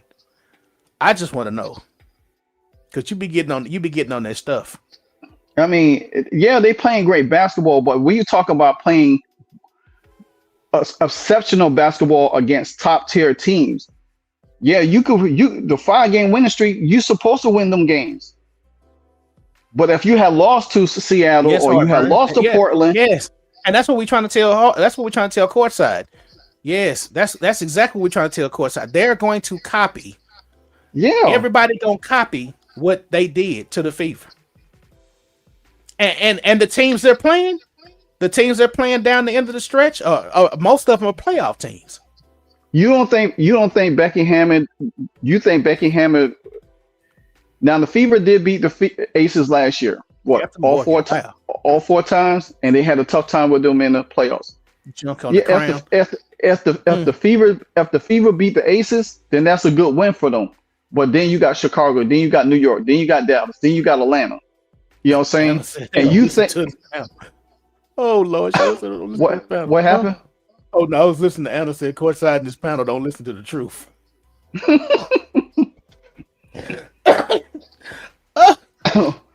But my side hurting. Rachel said Stephanie White defensive special. Courtside, they saying you don't listen, fam. They saying you're hard headed, man. But I know you're not that old. I know courtside young. He younger than me. Courtside just be drinking a lot. Y'all got to give Courtside some slack, man. He's a fan, and that's my brother from another mother. Yeah, that's my boy. He drinking that $2 Chuck. What? He drink that $2 Chuck, man. You better stay off that line, man. But I'm gonna tell you, Thursday is going to prove the Fever. Are they going to win this game? Or are they going to take what they did against Minnesota and apply it to this game? And they're gonna have to tighten up on defense. Aaliyah Boston ass has to get down in that block. She can't. Peggy, you absolutely right. How do you build a lineup on defense when your best defensive players can't shoot the ball and your best scorers are weak on defense? Yeah. That's called front office failure, Peggy. That's what we're trying to tell Courtside. I told him in May, I said, man, you better buckle up. It's going to be a roller coaster. This is going to be an up and down season. He's still high off the 5-game win streak. But the one thing Courtside does not address, he will not address a loss. I asked him about the Lynx a couple weeks ago. I said, hey, tell me about the Lynx and the coaching job that Stephanie White did against the Lynx. Crickets. Ask you the same question, Courtside. What about the Lynx? Did Stephanie White show you that she was a great coach against the Lynx? I said it in my preview video. This is going to show me how good of a coach Stephanie White is. And she could outcoach Sherry Reeves. And it proved to it. They jumped all over the Fever, and the Fever didn't have no answer. And by the time they figured it out, it was too late. Because they had to use so much energy to get back in the game. But the damage was done. Oh my God, Mason. Courtside might be booed up with Adrian Ross. it might be his boo thing. You know, Courtside is we call Courtside Usher Raymond. He's our little Usher. He's the Usher of the squad. So he's the R&B dude. He might have finessed Adrian. Yeah. But like I said, the Fever defense is the issue. And Mark, I've said that, but Mark, is so many Cowboy fans in here. I tend to leave them alone, Mark. But you are absolutely correct. And Courtside have been affected by Jerry Jones for over 30 plus years. So he gonna go with the flow until the end. He think the Cowboys going to the Super Bowl, Mark. So Anna said I get drowned out over there now. Yeah. Oh, I could imagine. I could imagine. Oh, Mark, brutal. Indiana is one Boston away from injury. Watching the playoffs on the couch. Boston may play 30 minutes a minimum from here on out. Yeah. Professor, that was probably thanks for the super chat. Yes, that's super. Appreciate that, Professor. We talked about that earlier. Matter of fact, we've been talking about that for months. Yeah. You better watch Aaliyah Boston. I'm telling you, man. Aaliyah Boston is the most high profile critical asset you got. I'm gonna tell you. You can't lose her at all. If anything show you with this Doncic situation, you better be more. Yeah, you better get prepared. No. I'm telling you. And that's what Courtside don't want. He don't want to talk about that Aaliyah Boston. Courtside, what you think about Aaliyah Boston? Who do you start if Aaliyah Boston goes down? Because she hurt her knee the other day when she fell, and they've had her on minutes restriction just a couple games ago. Courtside during that 5-game run. And it took Caitlin Clark 16 points in the third, and Kelsey Mitchell 18 points in the fourth to finally get it. And they got the win. And Natasha Hyman still was going off. She almost had 40 points that game. So it's just the Fever don't have depth on that bench, and if they don't fix it, or whatever they decide they do from here on out with the Doncic situation, it's going to affect them for every game and down to the playoffs. Yeah, because they've already told you, Courtside, that they offense is their defense, and that only works. And Stephanie White said it herself. She done said it many times. She said it in the last game. She said it in the pre-game. You ain't going to outscore everybody. You gotta have a balance of defense. You gotta have defense to help win games. You ain't about to outscore everybody 100 points every game and think that's enough. Fro, you and that Cowboy crap. There you go. See that Kool-Aid got you too, Fro. I know Jerry Jones. Y'all sleep on Jerry Jones pillows. Y'all got a pillow with Jerry Jones' face on it. Y'all got to stop kissing Jerry Jones at night. Both of y'all. Stop, man. Coach, Y'all be killing me. He said, "All right, cool. Everything I said is true. Y'all just keep the same energy. The players missed 12 layups. I guess White missed those layups. I don't care. This is the thing about it. Stephanie White got outcoached she got outcoached, period. If you don't want to say it, but she got outcoached. I don't care. Yeah, the players going to miss layups. They miss layups every day. They miss layups every game. But she got outcoached by Cheryl Reeves, point blank, period. That's the fact. What adjustments did she make? What adjustments did she make to Cheryl Reeves' adjustments? Because guess what? When Natasha Howard was out the game with foul trouble, they put feed down on the block. And guess what? They started feed over Leah Boston and put Leah Boston in foul trouble. You don't want to talk about And that. guess what? Stephanie White didn't make no adjustments to stop that. That's what I'm saying. Coaches, she got out coached. I don't care about no layups. They miss layups every damn game, even when they win. He don't want to talk about that. He over there got a towel right now, and he got a towel and some napkins. He talking Billy, about thanks for the super chat. What are the Fever doing in practice? Because it ain't catching up layups. Yeah, they miss layups every game. Every game they miss layups. Even when they win, they miss layups. The fact of the matter is, Stephanie White got out coached, period, by Cheryl Reeves. She didn't make no adjustments. Cheryl Reeves was exploiting everything that the Fever was doing. Stephanie White was down just throwing bodies out there. Hell, she was throwing Raven, Hines Allen. Then next minute, you don't see them no more. And then when they finally did figure it out, the game was pretty much in control. And then lucky the damn the Minnesota Lynx just got tired down the stretch a little bit. But they was in control of the game the whole time. And guess what? If Olivia Miles didn't get in foul trouble, guess what? That would have still been another problem. You probably wouldn't even got the ball down. You wouldn't even gotten into 8 points if Olivia Miles wasn't in foul trouble. Yeah, John, I'm with you. Yeah, I don't like Cheryl Reeves either, but she got what every quality organization got. She has a system. A system, man. And she has structure. And she has a hierarchy. Yeah. The Fever don't have a hierarchy. They want everybody to touch the ball. They want everybody to facilitate the offense, except for the person that's supposed to be facilitating the offense. Yeah, because I watched the documentary on Cheryl Reeves, and Cheryl Reeves was overseas, and she has players scouting for her. That's crazy. Her players on the team, they scout players, and that's how she gets a lot of the foreign talent. Because they tell her. Guess what? Kayla McBride plays overseas. Natasha Howard plays overseas. Yeah. Some of the bench players plays overseas. Yeah. Chloe Bibby they just signed plays overseas. This how you build championship teams like this. Local New York, they struggling, but now they starting to catch fire. Mm-hmm. Yeah, and then you play them. That's what I'm trying to tell courtside. It's playoffs. Like El Professor said, these next games, these playoff games, man. Playoffs start Thursday. I mean, what's that song? What's that song that dude? What's that dude say? On Glenn Fry off of Miami Vice. The heat is on. The heat is on. Yeah, man. But courtside, you gonna have to start doing shows after these losses, bro. You got to do a show after a loss, not after the wins. We got to start talking about these losses. That's true, music mindset. That's very much true. She's MVP, no matter how you want it. I want a full court live, CC and KK. Man, that one she did get a KK. I thought she was gonna dunk it, and she had some. Yeah. Boy, that one down that corner, that probably would have changed the game right there. Yeah, she dunked that. I know, man. And Stephanie wants to win every game here on out.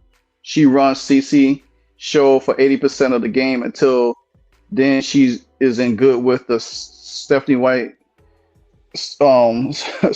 Kelsey Mitchell, AB Hub show for the loss. Yeah, she had, and shout out to Bounce Network because I watched his video today and he talked about the same thing I have been talking about: consistency, consistency, and hierarchy. Every team knows who's running the show from here. They know who's running the show. The Fever still have an identity crisis, despite them winning 5 games. They still have an identity crisis. Until you, what's up, Private Nobody? Yeah, Until B you Bird, he did establish kind of go against Sophie. who? Oh, her co-host. That Yeah. guy, I Oh forgot yeah, his he name. did. He did. And you see, and you notice they haven't did a show together since. Yeah, he better try to know where his bread is buttered. Yeah. Bro, we know you've been a Cowboy fan all your life. That's part of your problem. You and Courtside got that. I'm telling you, y'all got them Jerry Jones pillows, man. Change your pillow covers, and get Jerry Jones. Stop kissing Jerry Jones at night. It's messing with y'all brains. I just feel at the end of the day, man, the Fever really Was Cheryl Reeves the coach when they lost the Commissioner Cup? Yeah. But see, man, the Commissioner Cup is a second place trophy. That's Man, like the cup year. in the NBA. That's like the cup in the NBA. Man, nobody care about that mid-season crap. That's just like a marketing thing, man. Nobody care about that mess, man. Cheryl Reeve have gotten her team to the finals, and they lost on a BS call to the Liberty. She's done way more than Stephanie White. difference Now, if you're trying to between- compare Stephanie White to Cheryl Reeve, dude, you might well just leave the chat, go drink your bottle of wine, man. Come on, man. Let's be real, man. Stephanie White is not on Cheryl Reeves' level as They're not a even the same coach. league. So, man, if that's what you're saying, courtside, man, come on, man, stop playing. I'll have to call you after the game. Cheryl Reeves about winning championships, dude. and she got the I don't team like that, Cheryl Reeves, but man, she ain't worse than Stephanie White, dude. Come on, man. Come on, bruh. Cheryl Hey, you Reeves' talking team about the is Commissioner's always Cup. You top care about the 1, Commissioner's 2, and Cup? 3 in the league every year. So you never see her team down 5, 6, or 7 in the seeding. Her team is always top 3 every year. Man, she basically got her roster gutted, and she replaced everybody. She lost 2 players that she lost an all-star. She lost a defensive player of the year, and she lost Jessica Shepard, who became an all-star the next year. And look at Jessica Shepard. She's that's what I'm she's the brains behind the Dallas Wings right now. Yes. Triple doubles. She got Yes. 5 triple doubles in her first season.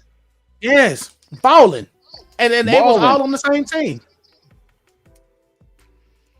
I mean, you got to look at it for what it is. I mean, we're not saying that we don't want the Fever to be successful, but you got to be realistic about the flaws that the Fever had. The Fever has flaws. Simple as that. You can't outscore everybody and think you're going to win. It's not going to happen. I got to remember that you Playoff basketball is totally different from regular season. Yeah, you could do that all day long, but when it gets down to the playoffs and then that crunch time start happening, guess what's going to happen to you? Look how long it took for the Fever and the Lynx to get to 100 points. It was 75 points down last few in the third quarter. You know what I'm saying? I'm Before just they messing with you about going live, man. We know you hold church every damn day, man. You the ain't lying. hardest working pastor in these WNBA YouTube streets.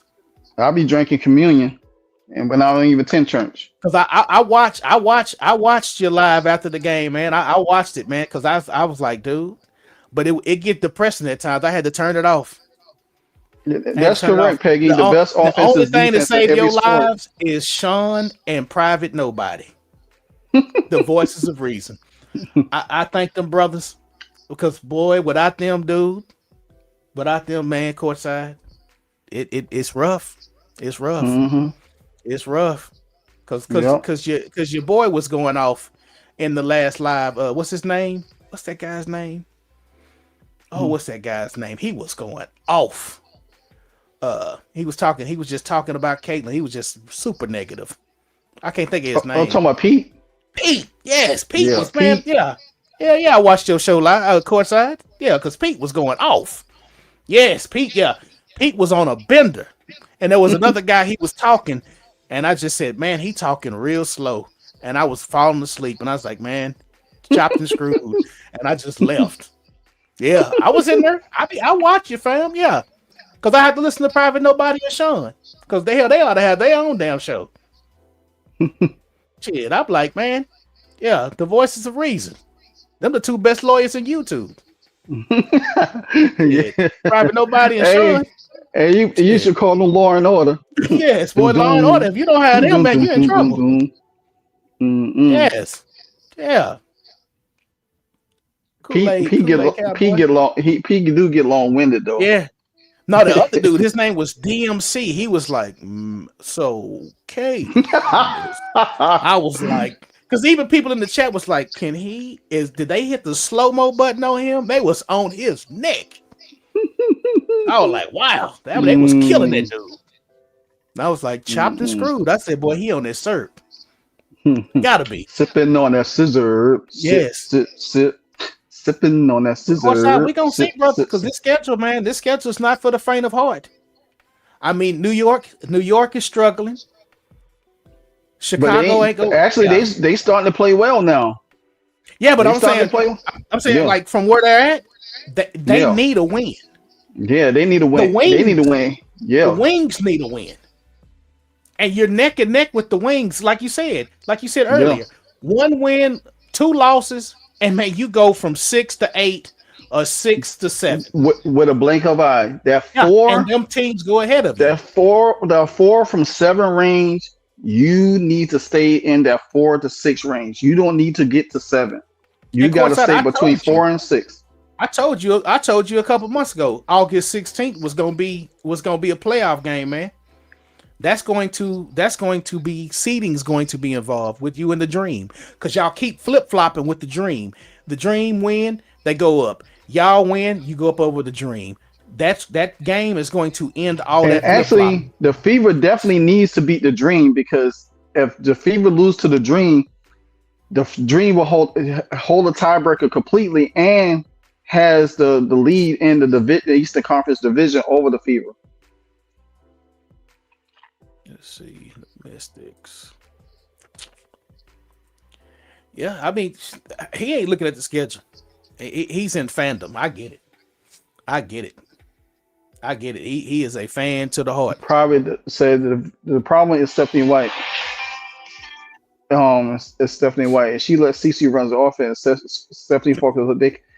Exactly, Private. That's the thing. The biggest issue with the Fever is really not the offense. It's the defense. Yeah. They got too many laps in the defense, and they need to fix that defense fast, because teams, you don't have time to be saying, oh, well, let's figure it out in the next 2-3 games. You can't figure out. This is go time. And Retro said, ring that bell. Ring my bell. Ring my bell.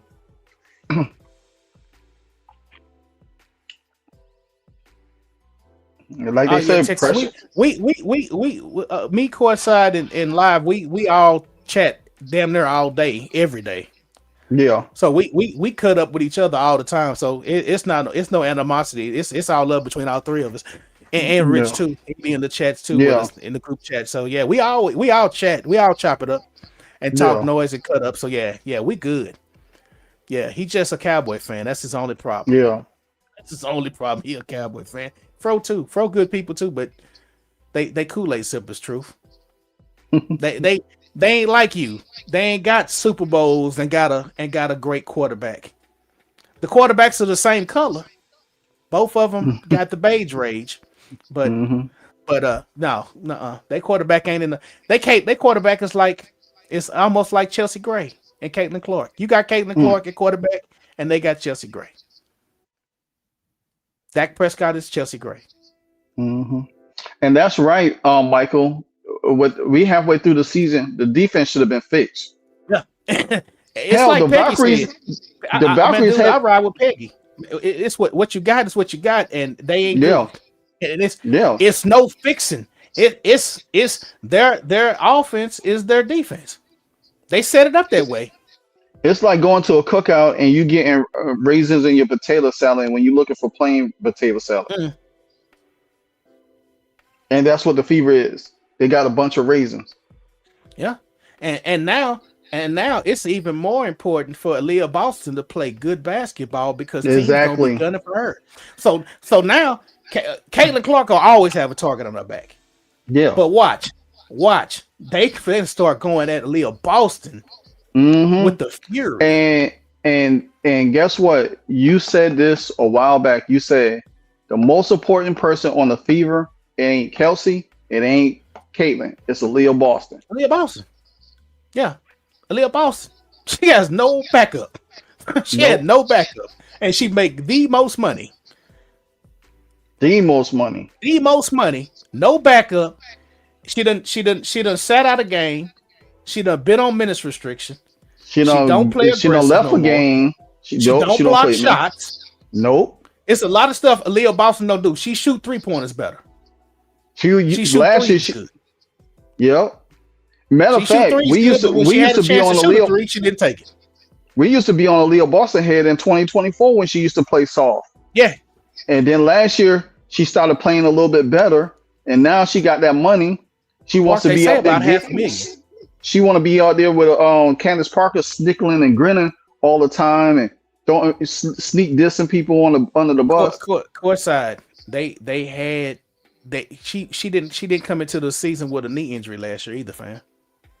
You keep going back to last year. You can't go back to last year, man. Last year team, you could bring in every scrap player on the planet. This year you got to go with what you got.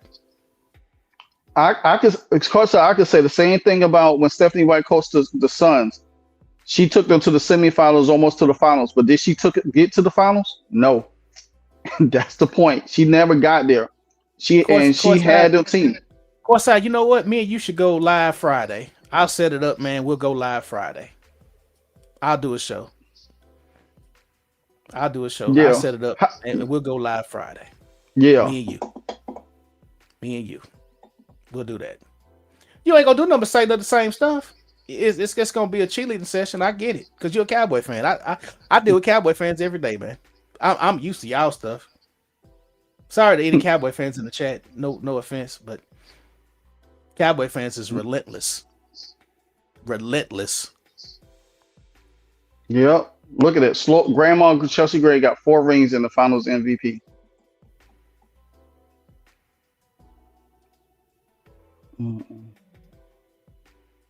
But it's just what it is. You know what I'm saying? It's just, I mean, at the end of the day, I just joke with the Dak Prescott and Chelsea Gray. Chelsea Gray is more accomplished than Dak Prescott will ever be.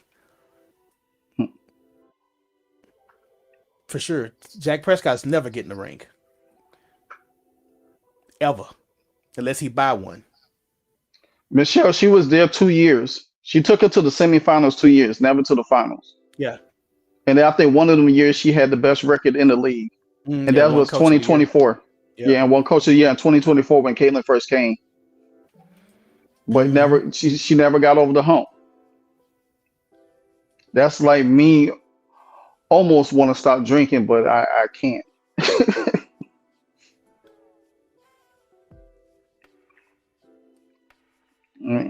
Yeah, Leah Boston just not the same player that she was when she won when she was second all WNBA. Yeah. And see, the thing about it is that I feel like these teams, like, to me, I think Aaliyah Boston. Yeah, Professor, they cannot lose Aaliyah Boston to an injury at all. Yeah. At all. Fro, you and that Cowboy talk gonna have you in timeout, man. I just feel like at the end of the day, I think that if they don't fix the backup problem behind Leo Boston, and hopefully they have the young lady Michelle Holloway ready to play and see what she could give in a game, because then, to me, I still say that against the Aces, they need to mix that lineup up. Well, we're gonna see if they bring it to the active roster, because they gotta have 12 people on the team. Yeah. And to me, if they bring Bree Hall up over her when you know you need size, they're not serious, because Bree Hall ain't gonna give you nothing. You know what I'm saying? Mm-hmm. She can play defense, but she can shoot, but she can't guard the bigger players. And Jackie Young has been on a damn heater. Everybody want that. Everybody want that French dude. All right, you ain't gonna get that That's the French dude truth. that will make up. Man, Top I'm notch. not. I'm not. Boy, I'm not. yeah, man. Y'all Yeah, wow. that's that post presence right there. Mm-hmm. Yeah, retro. They knew Dantes was hurt weeks ago. Yeah. They knew Dantes was. Matter of fact, Justine Passat knew Dantes was hurt. That's why she was so frustrated. Oh, Monica, they all gonna have to step up. Yeah. Oh, it's gonna have to be like they're going to have to buckle down this month going into that break, and they better pray that they get one of them exemptions and get a player. But they could have just like I said, they could have just let Dantes not sign Dantes, let her have surgery, get healed up, and if they wanted to bring her back in the middle of the season, they could have signed her to a contract. Yeah, exactly. Yeah, they shouldn't have gave her a 2-year deal. 2-year deal. You've been injured for 3 years. Man, they showed too much loyalty. Like Fro said, man, this is a business. Ain't no personal. We don't we don't love you like that. Yeah. Yeah, but you know when you say the semis, I mean you think about it, it's only what, the first round of the playoffs, and then you win the first round, you in the semis. It's kind of like overrated. You just made it to the second round of the playoffs in real life. And if they had 30 teams, that means Stephanie White's only getting out of the first round. Yeah. In actuality. I wish they had 30 teams in this league. Yeah. I wish this league was like it's supposed to be, and like you said earlier, I wish they had built it and it was 30 teams in this league and they were getting paid and not doing the activist agenda. Yeah, and to me, even though we talk basketball, we critique the team and all of this stuff, but that activism stuff and that gender stuff that keeps it. It's killing the momentum of the league, and it's making the league and it's making the fandom like agitated and aggravated and stuff, because we want to talk basketball, we want to focus on basketball, we want to focus on the team, we want to focus on the league. But when you have coaches out here and saying all of this stuff, and just plead the fifth, you ain't got to answer everything. Just plead the fifth. You're gonna say, "Hey, they should have kept aside and waived Dantes." And we said that then. The one thing that when they was in Portland, I think Seattle. No, they was in Seattle, and the Fever PR was there, and they asked Stephanie White the question, and she was about to answer. And the Fever PR stepped in and killed that. That's what they need. They had their PR team in every meeting when these questions came, and the PR team could shut it down right into there. Then you don't have to. You could just keep it basketball. Mm-hmm. Because you allow coaches to say stuff, and then guess what? It's a story, because these reporters are looking just for a story, and then these coaches get thrown in there, and then they can't defend themselves. Let your PR team shut everything down. You ain't got to answer all of these questions. Just focus on your team and the basketball. Mm-hmm. Yeah, simple living. It's not a hardship. They're gonna have to bring in a new player to see. Yeah. And that's the reason why they signed that young lady. They knew this was coming. Mm-hmm. Because if they really wanted, when they traded Passat, they should have had somebody on the developmental squad right then. I mean, Michael, it's not about her being a locker room vibe. It's about her not being available to play with the team. He being facetious when he said he's joking.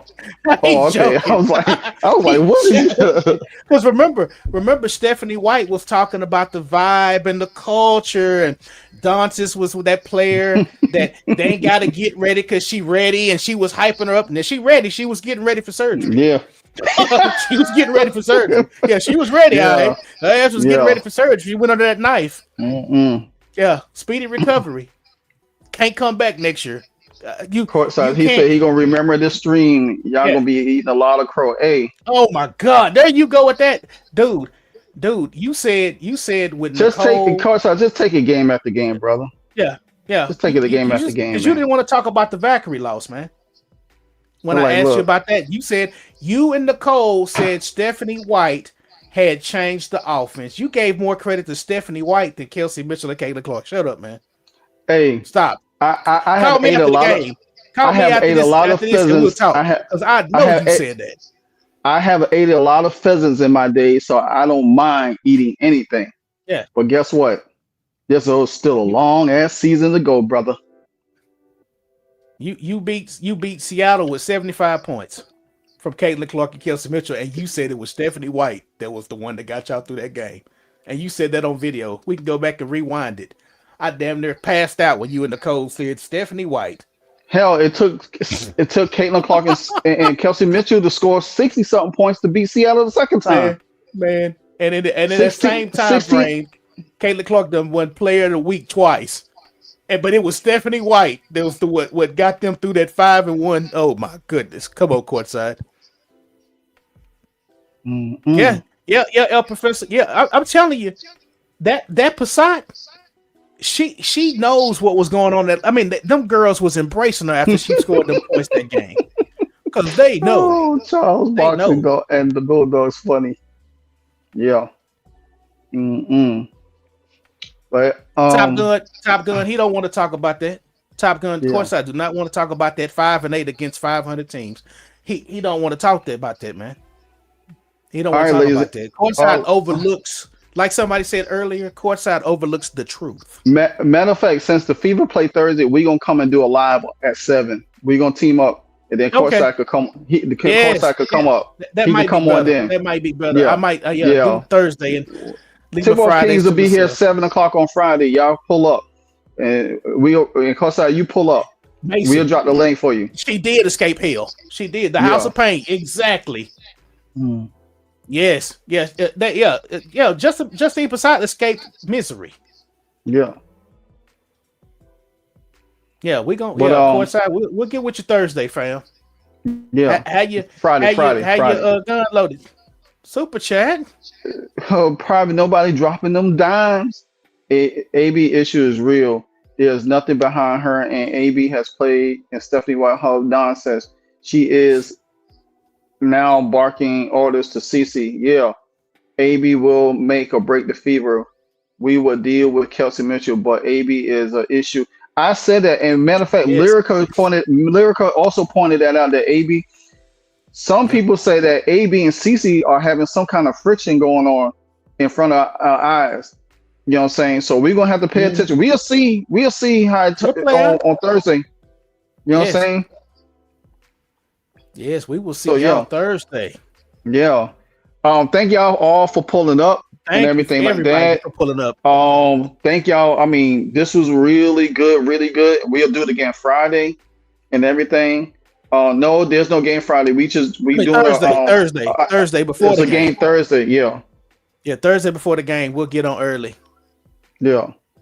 The game is at. I'll drop the stream. Y'all just go to our YouTube channel and just whatever it is.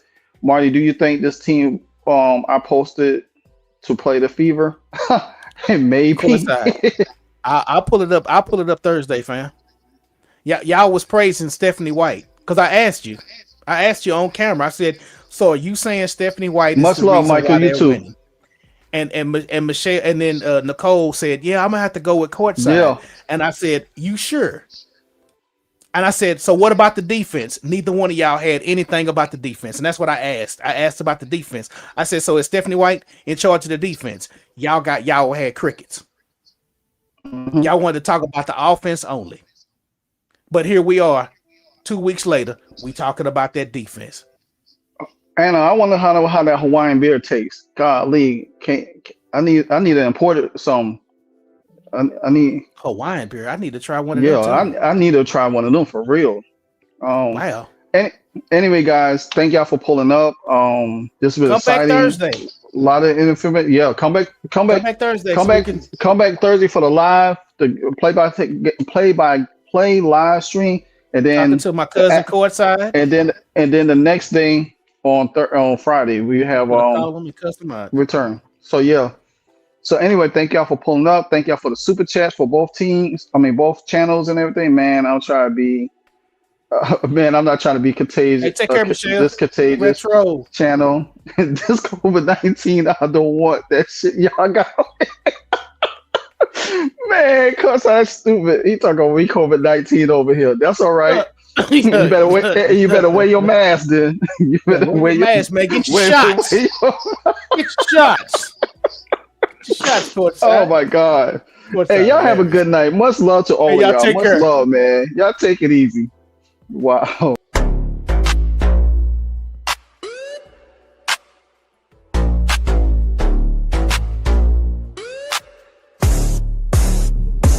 Pull up to the pod game, face no fear. All about the grind they've been sleeping on for years. From the blacktop dreams to the packed out stands. We talking every cross, every cut, every plan. Fucking the tip off Kingz, yeah, we taking that crown. WNBA talk, we run this town. From the locker room smoke to the bright game screens. You tuned in, locked in with the tip off Kingz. Hey, we got stacked. We got stories from the road, late flights, sore knees. Still in scoring mode. From the rookies on the rise to the vets with the rings. If it's women's hoops talk, then we run that thing. Tip off Kingz, yeah, we taking that crown. WNBA talk, we run this town. From the locker room smoke to the bright game screens. You tuned in, locked in with the tip off Kingz. Let's go.